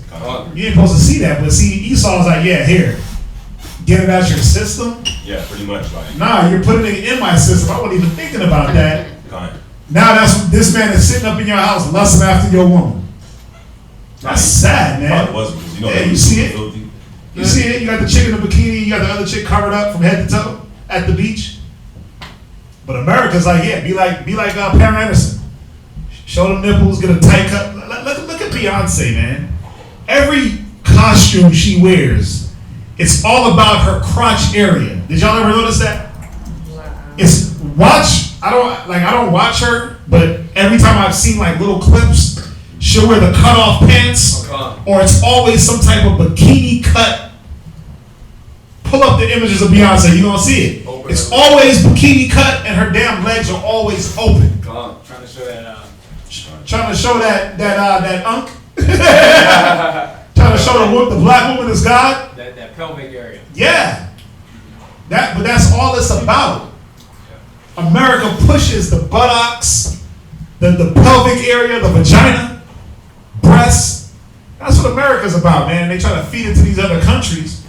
Remember, America is considered Big Brother. That's what they call America, Big Brother. To all these other nations. And so little bro is always going to do what little big bro do. What's up, Emery? Over here it says that we're Egypt. It's Deuteronomy 28:68. It says you shall be brought into the land of Egypt again. Right? Yeah, it's Egypt, modern day slavery. That's what Egypt stands for. It stands for slavery and bondage. So in Deuteronomy 28:68, when it says you shall be brought into Egypt again with ships, it was saying that you were going to be brought into slavery. Now, first of all, we're in, get the one where it says Sodom and Gomorrah, spiritual Sodom and Egypt. Oh, it's in Revelations. Just on that, because we're in Babylon, we're in Sodom, and we're in Egypt. All in one? They were all the same. They were all about homosexuality. They were all about slaving. They were all about killing, murdering, robbing. All those countries were about the same thing. Read it. Revelation chapter 17, verse 5. Read. And upon her forehead was the name written. Read. Mystery Babylon. Come on. The Great. Now think about this. Why they call it Mystery Babylon? I know, and we jump because we're going to bring this out later on in the class. But why they call it Mystery Babylon? First of all, we knew where Babylon was back in the ancient days. It wasn't a mystery. We were captive there. It was the Africans. It was, and now it's modern day Iran. Is where Babylon, ancient Babylon was. It's modern day Iran. So, why is it called Mystery Babylon? Well, because you got a lot of filth going on and nobody's considering America as being how Babylon and Egypt and Sodom were. No one's considering that. Everyone's just going about their life like, oh, this is how it's supposed to be. It's supposed to be gays. It's supposed to be equal rights for homosexuals. It's supposed to be equal for this and equal for that. This is the way life is supposed to be. There's supposed to be crackheads on the block. There's supposed to be crack dealers on the corner. They're not thinking like, oh, wait a minute. It's not supposed to be like that. And this is how Babylon was. This is how Egypt was. This is how Sodom and Gomorrah was. America is the blend of all three. Yep. The Roman Empire, the Greek Empire, the Babylonian Empire. Where do you think the Romans and the Greeks got a lot of their doings? Got it from the Babylonians and the Egyptians. Yeah, so it's all three. Read on. The mother of harlots. The what? The mother of harlots. It's the mother of whores. Read. And abominations of the earth. Read. And I saw the woman drunken with the blood of the saints. No, is this the one that I wanted? Where it says spiritual Sodom in Egypt? Rome 11 and 8. Yeah, go to Revelations 11 and 8. God. Man, he jumping the class. Go to Revelations 11 and verse 8. Revelation chapter 11 verse 8. Go ahead. And their dead bodies shall lie in the streets Read. of the city. Come on. Which spiritually is called Sodom. It's spiritually called what? Sodom. Now, is this not spiritually Sodom and Gomorrah? We just read earlier in Romans, it said if there was not an elect left, we would be as Sodom and Gomorrah. Absolutely. So think about it. Where are they having gay parades at the most? In gay month. Don't they got Pride Month now? It ain't a week no more. It used to be a day. Then it went to a week. Now they got a whole month. Pride Month. But they also teaching kids in school about the proper way to have anal sex. And about the there is no proper way. That's the filthy part. Yeah, and about the proper way to masturbate as well. Oh yeah, the proper way to masturbate, anal sex. That's kids class. So I mean, not kids class. That's health. That's health class. education. Yeah. That's sex ed now. Yeah. It ain't about how to put on condoms no more or be abstinent. But it's how you bang some other man in his anus. But you know the same. Come on, man. The same radio show I was talking about earlier, The Breakfast Club with Charlamagne. That's where I heard that, where they was like they had people calling in and asking like, the question was, the topic of the day was, is it good? Should I be worried that my kids is being taught the proper way to masturbate and about anal sex in school? Yeah. And they had, they had it set up where people were calling in like, oh yeah, masturbation's good. It's good. Yeah, it's a lust demon. When you got your kids masturbating at 11, 12, 13, they're consumed in lust. So now you just building up a damn pedophile or a rapist or a sex fiend. That's what you're building up from an early age. God. But when it says spiritual Sodom and Egypt, read it. God, which is spiritually called Sodom in Egypt. Look at all the homosexuality that this country pushes. This is the #1 country that pushes out the homo agenda. I mean, if y'all didn't know, when they elected Obama, and Obama did like a world tour. He went back to Kenya, he went back to his little African country. You think he went back to Kenya to visit? Bro, he went back to Kenya to tell them to put a ban on homosexual laws. Wow. He went to Jamaica. He told them if you don't ease up on the faggots, we're gonna put sanctions on your country. He went to all these different countries that were tough on homosexuals, and he basically said if you don't ease up, or if you don't instill or install gay rights, we're gonna put embargoes. We're gonna stop trading with your countries. You think Obama did something good for the black man? He made every country able to let you get raped by some damn man. Cause that's next. They raping women, they raping children. Some of you grown ass dudes out here with your asses hanging out are gonna be raped next, right in the streets. Just like how they tried to do the angels in Sodom and Gomorrah. They try to rape them angels, man. They try to rape them men. Right? That's when the Most High was like, yeah, enough is enough. You're trying to rape my angels? Come on, man. You trying to rape messengers of the Most High? Y'all trying to rape righteous men? Y'all are done. It's going to have to get to that point where they're going to be out here, we're going to be teaching, they're going to be trying to rape brothers. But it's not there yet, and I hope it never gets there. But it's going to get there. You think these faggots ain't trying to turn out straight dudes? And not like, oh, I'm going to turn you out because you're experimenting. They're trying to do it by force, man. They're already pushing the agenda by force by hitting your kids in the face. But they're going to start trying to take some of this booty by force. Or some of these, Jermaine's face. Or some of these men, man, you got your ass hanging out of them tight ass Levi's. Them tight ass Robin Wayne jeans or whatever. You better chill. You better pull the pants up, bro. Cause they're gonna be taking some of that shoe. Read on. Wherefore also our Lord was crucified. Right. See, now think about it. Was Yahushua crucified in Sodom and Gomorrah? Was he crucified in Egypt? But he's crucified every day in America where they tell you don't keep the law. Don't follow the Bible. You're not an Israelite. Christ is white. They crucify him daily, man. When they tell you not to put your hand to this work. He wasn't crucified in Egypt. He wasn't crucified in Sodom and Gomorrah. Sodom and Gomorrah weren't even around no more. That place was wiped off the map. Read it one more time. God, and their dead bodies shall lie in the streets of the great city. Right. The great city being America. How many times? Like, y'all ever seen the chick that got shot over here in Baytown 5 times, unarmed and pregnant? Mike Brown, they let him lie in the street. Trayvon Martin lied in the street. Philando Castillo lied in the street, choked out. The pro from Baton Rouge lied in the street, dead. All these black men lying in the street, dead. That's talking about us. It says their bodies shall lie in the streets of the great city. It's talking about here in America. Remember, the Bible ain't gonna say America. The Bible ain't gonna say California, New York. You know, there's only a few countries like Egypt, like Syria, Assyria,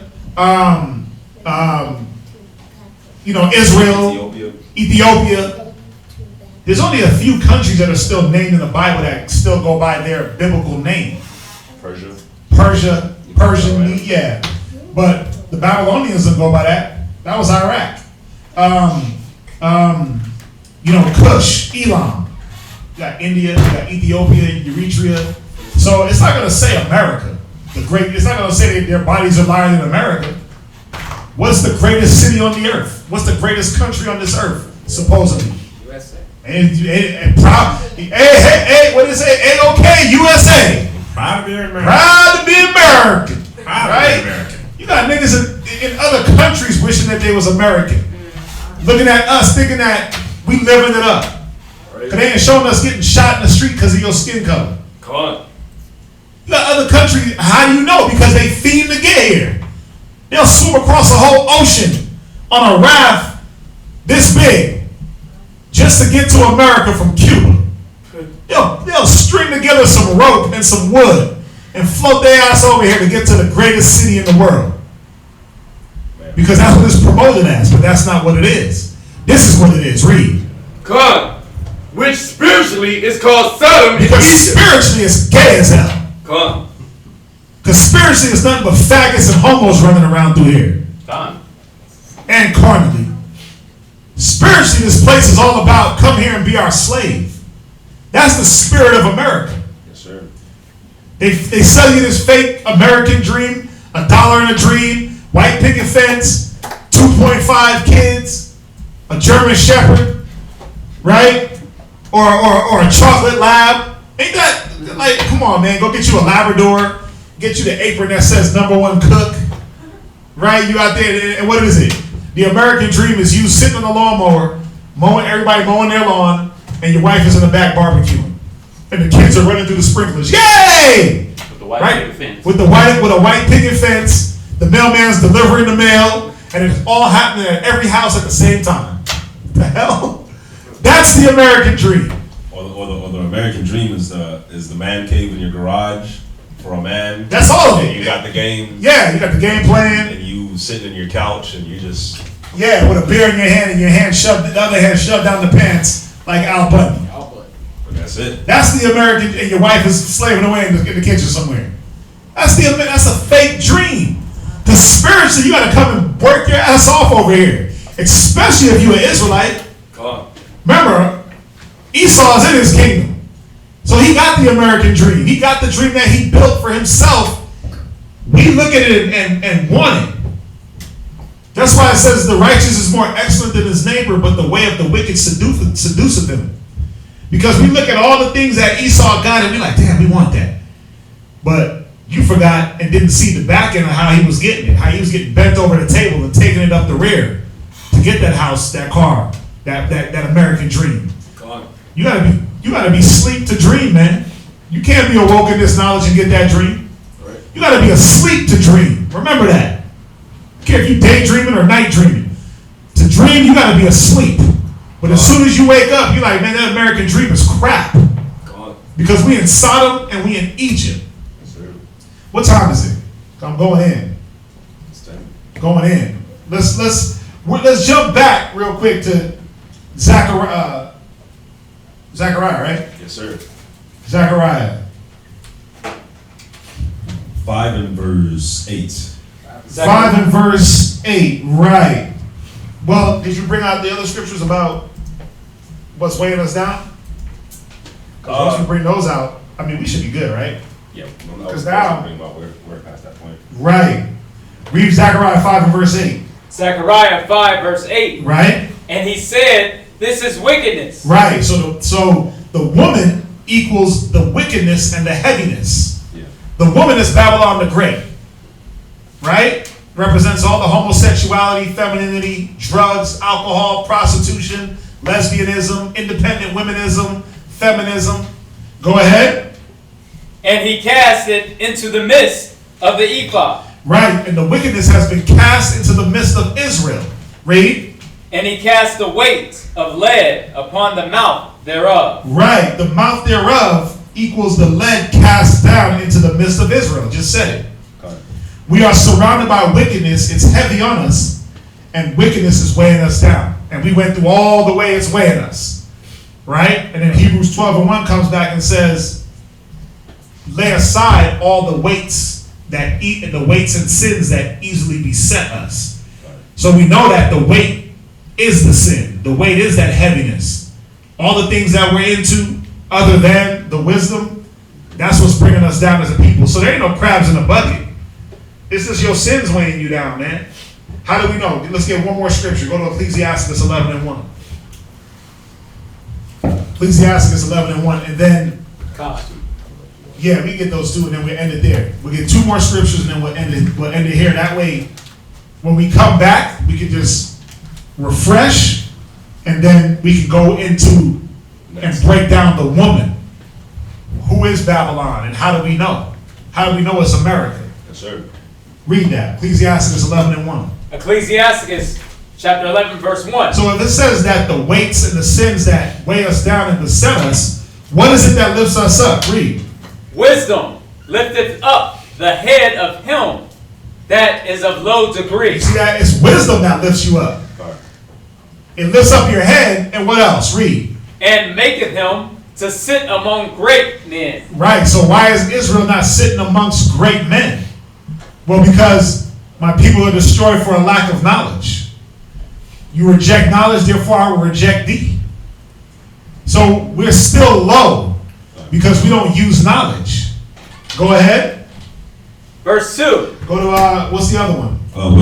Ecclesiastes chapter 1 and verse 19.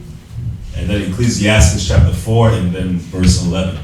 Ecclesiastes 1 and 19. Read that. Ecclesiastes chapter 1 verse 19. Go ahead. Wisdom raineth down skill and knowledge of understanding. Wisdom does what? Raineth down skill and knowledge of understanding. And that's what's going to help you to come back up. Because we don't have no skill and no knowledge of understanding of the Most High at all. Because one of the biggest weights that our people have upon them is these religions that these heathens then set up. Or God ain't real. Yeah, or God ain't real. Yeah, or I can't follow the Bible. That's the white man's book that got us in slavery. Yep. But you'll sit there and follow all the white man's books in school and college. And Scientology. And You'll follow all his religion. You'll follow all his doctrine to death. But the Bible got us in slavery. It was used. Just like how the weed that you smoke is used to keep you docile in slavery. Yep. Just like your pants sagging is used to keep you in slavery. Just like how the drugs is used to keep you in slavery. Yes, the chasing women, the chasing cars, the strip clubs. All these things are used to keep you as a slave or put you in slavery. The white man used all these things just like how he uses the Bible. Yep. It's up to you to break the chains, man. God. Read on. God, and exalted them to honor that hold her fast. Read from the top. Wisdom raineth down skill and knowledge of understanding. Read. And exalted them to honor that hold her fast. So wisdom is going to exalt. Wisdom is what exalts, what's going to lift up your head, and it's going to lift you up to honor. Because we need to be back into that, and we need to be back to being that nation that's honored, man. the priests of the Most High. We need to get back into that. Because that's what we were created to be. We weren't created to be pimps, drug addicts, drug dealers, narcos. We weren't created to be none of that. Right? Ecclesiastes chapter 4, verse 11. And then we're going to end it here. So when we pick it up, we'll pick it up at a good place. Go ahead. Come on, Ecclesiastes chapter 4, verse 11. Go ahead. Wisdom exalteth her children, and layeth hold of them that seek her. So you got to do what? You got to seek her. Wisdom exalts her children and layeth hold of them that seek her. You got to want wisdom. You know, you got the scripture in Matthew that when Christ says that I will like as a hen will cover his chicken, the chicklets, that's how wisdom was supposed to do us. But the chicklets got to run to the hen and get under the wings. God. So we got to actually seek wisdom, man. And once we seek it and hold to her fast, like it said in Wisdom of Solomon chapter 119, then wisdom is going to exalt you and make you to sit amongst great men. And the same wisdom that's doing all these things for you is going to help you to cast away all these weights that's been put on you by us forsaking the Most High's wisdom and us chasing the worldly wisdom. Read on. Read that on. Read on. Read on.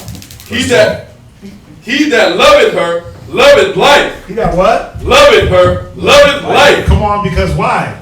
Remember, the Most High said, choose you this day, life or death. Come. Read on. And they that seek her early shall be filled with joy. Read. He that holdeth her fast shall inherit glory. I know. Read on. And whatsoever she entereth, the Lord will bless. Right. Go ahead. Now, why are people not? No, I was going to say, read that again. That's called. Yeah, read it again. He that holdeth her fast shall inherit glory. Right. And whatsoever she entereth, the Lord will bless. So why aren't you getting blessed? Why are you cursed? Why is our nation cursed?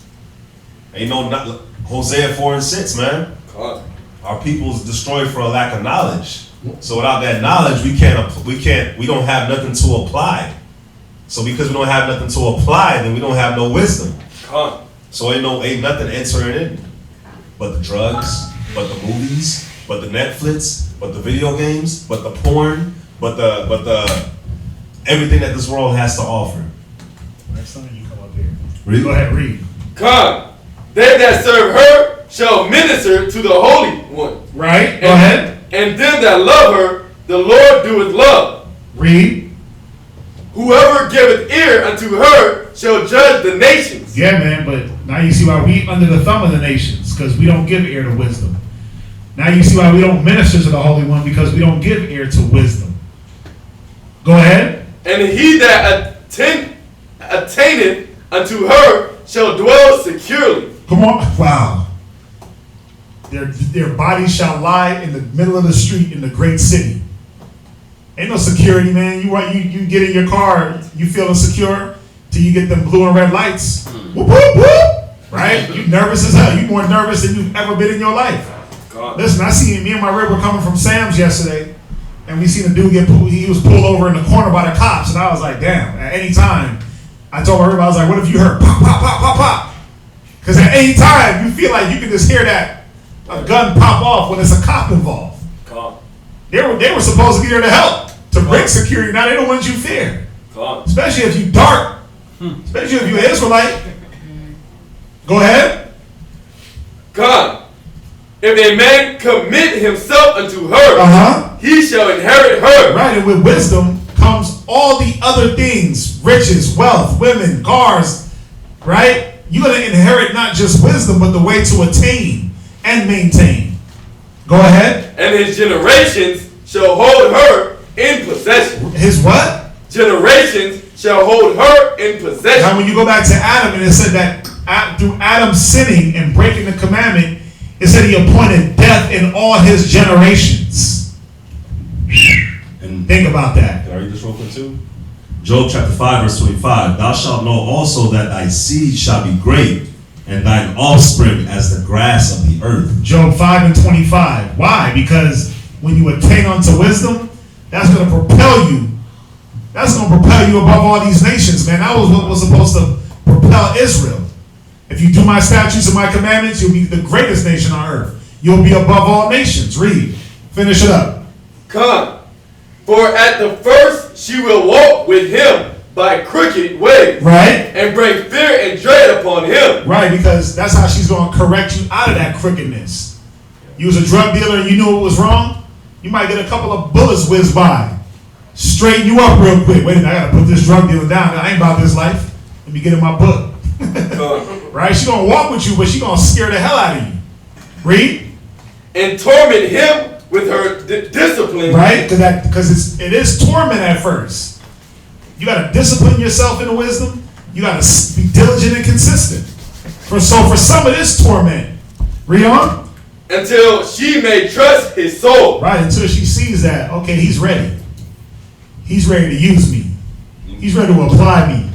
You know, I was on my way to get my reel from work today, and it was traffic, but it was traffic because they was trying to get on 610. But the lane I was in was moving.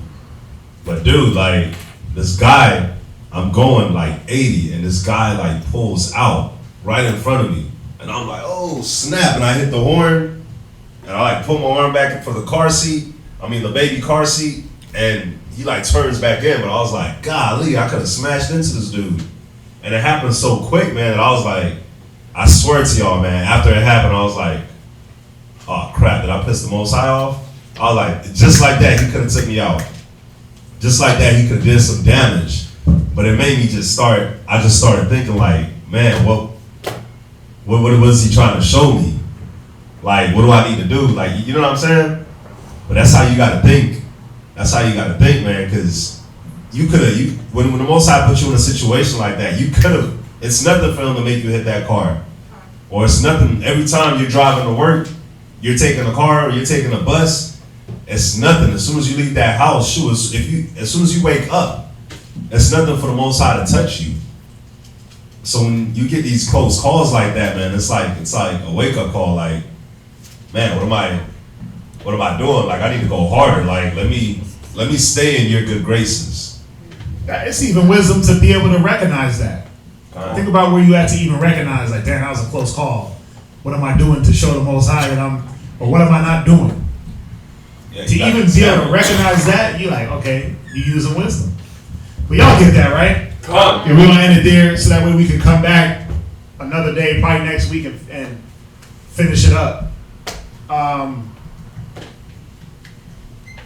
You got any questions on that? We went over? Okay. Yeah. Come back Friday. Obviously, we'll see y'all back here Friday, everybody online.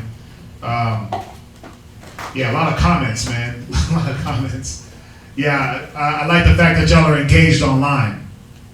I know we'll be talking about these topics that be getting people fired up, so glad to see brothers and sisters are paying attention, being engaged. Again, if you got questions that we didn't answer, we can get to them. We write them down, so we try to get back to them. But yeah, we'll be back here Friday. We might finish this one up, or we might have another topic. So with that, we're gonna say thank you for joining us. We'll see y'all Friday back here at 6 for the Shabbat. Let's salute them along. Let's say shalom. Shalom. Everybody else, rise and face the east.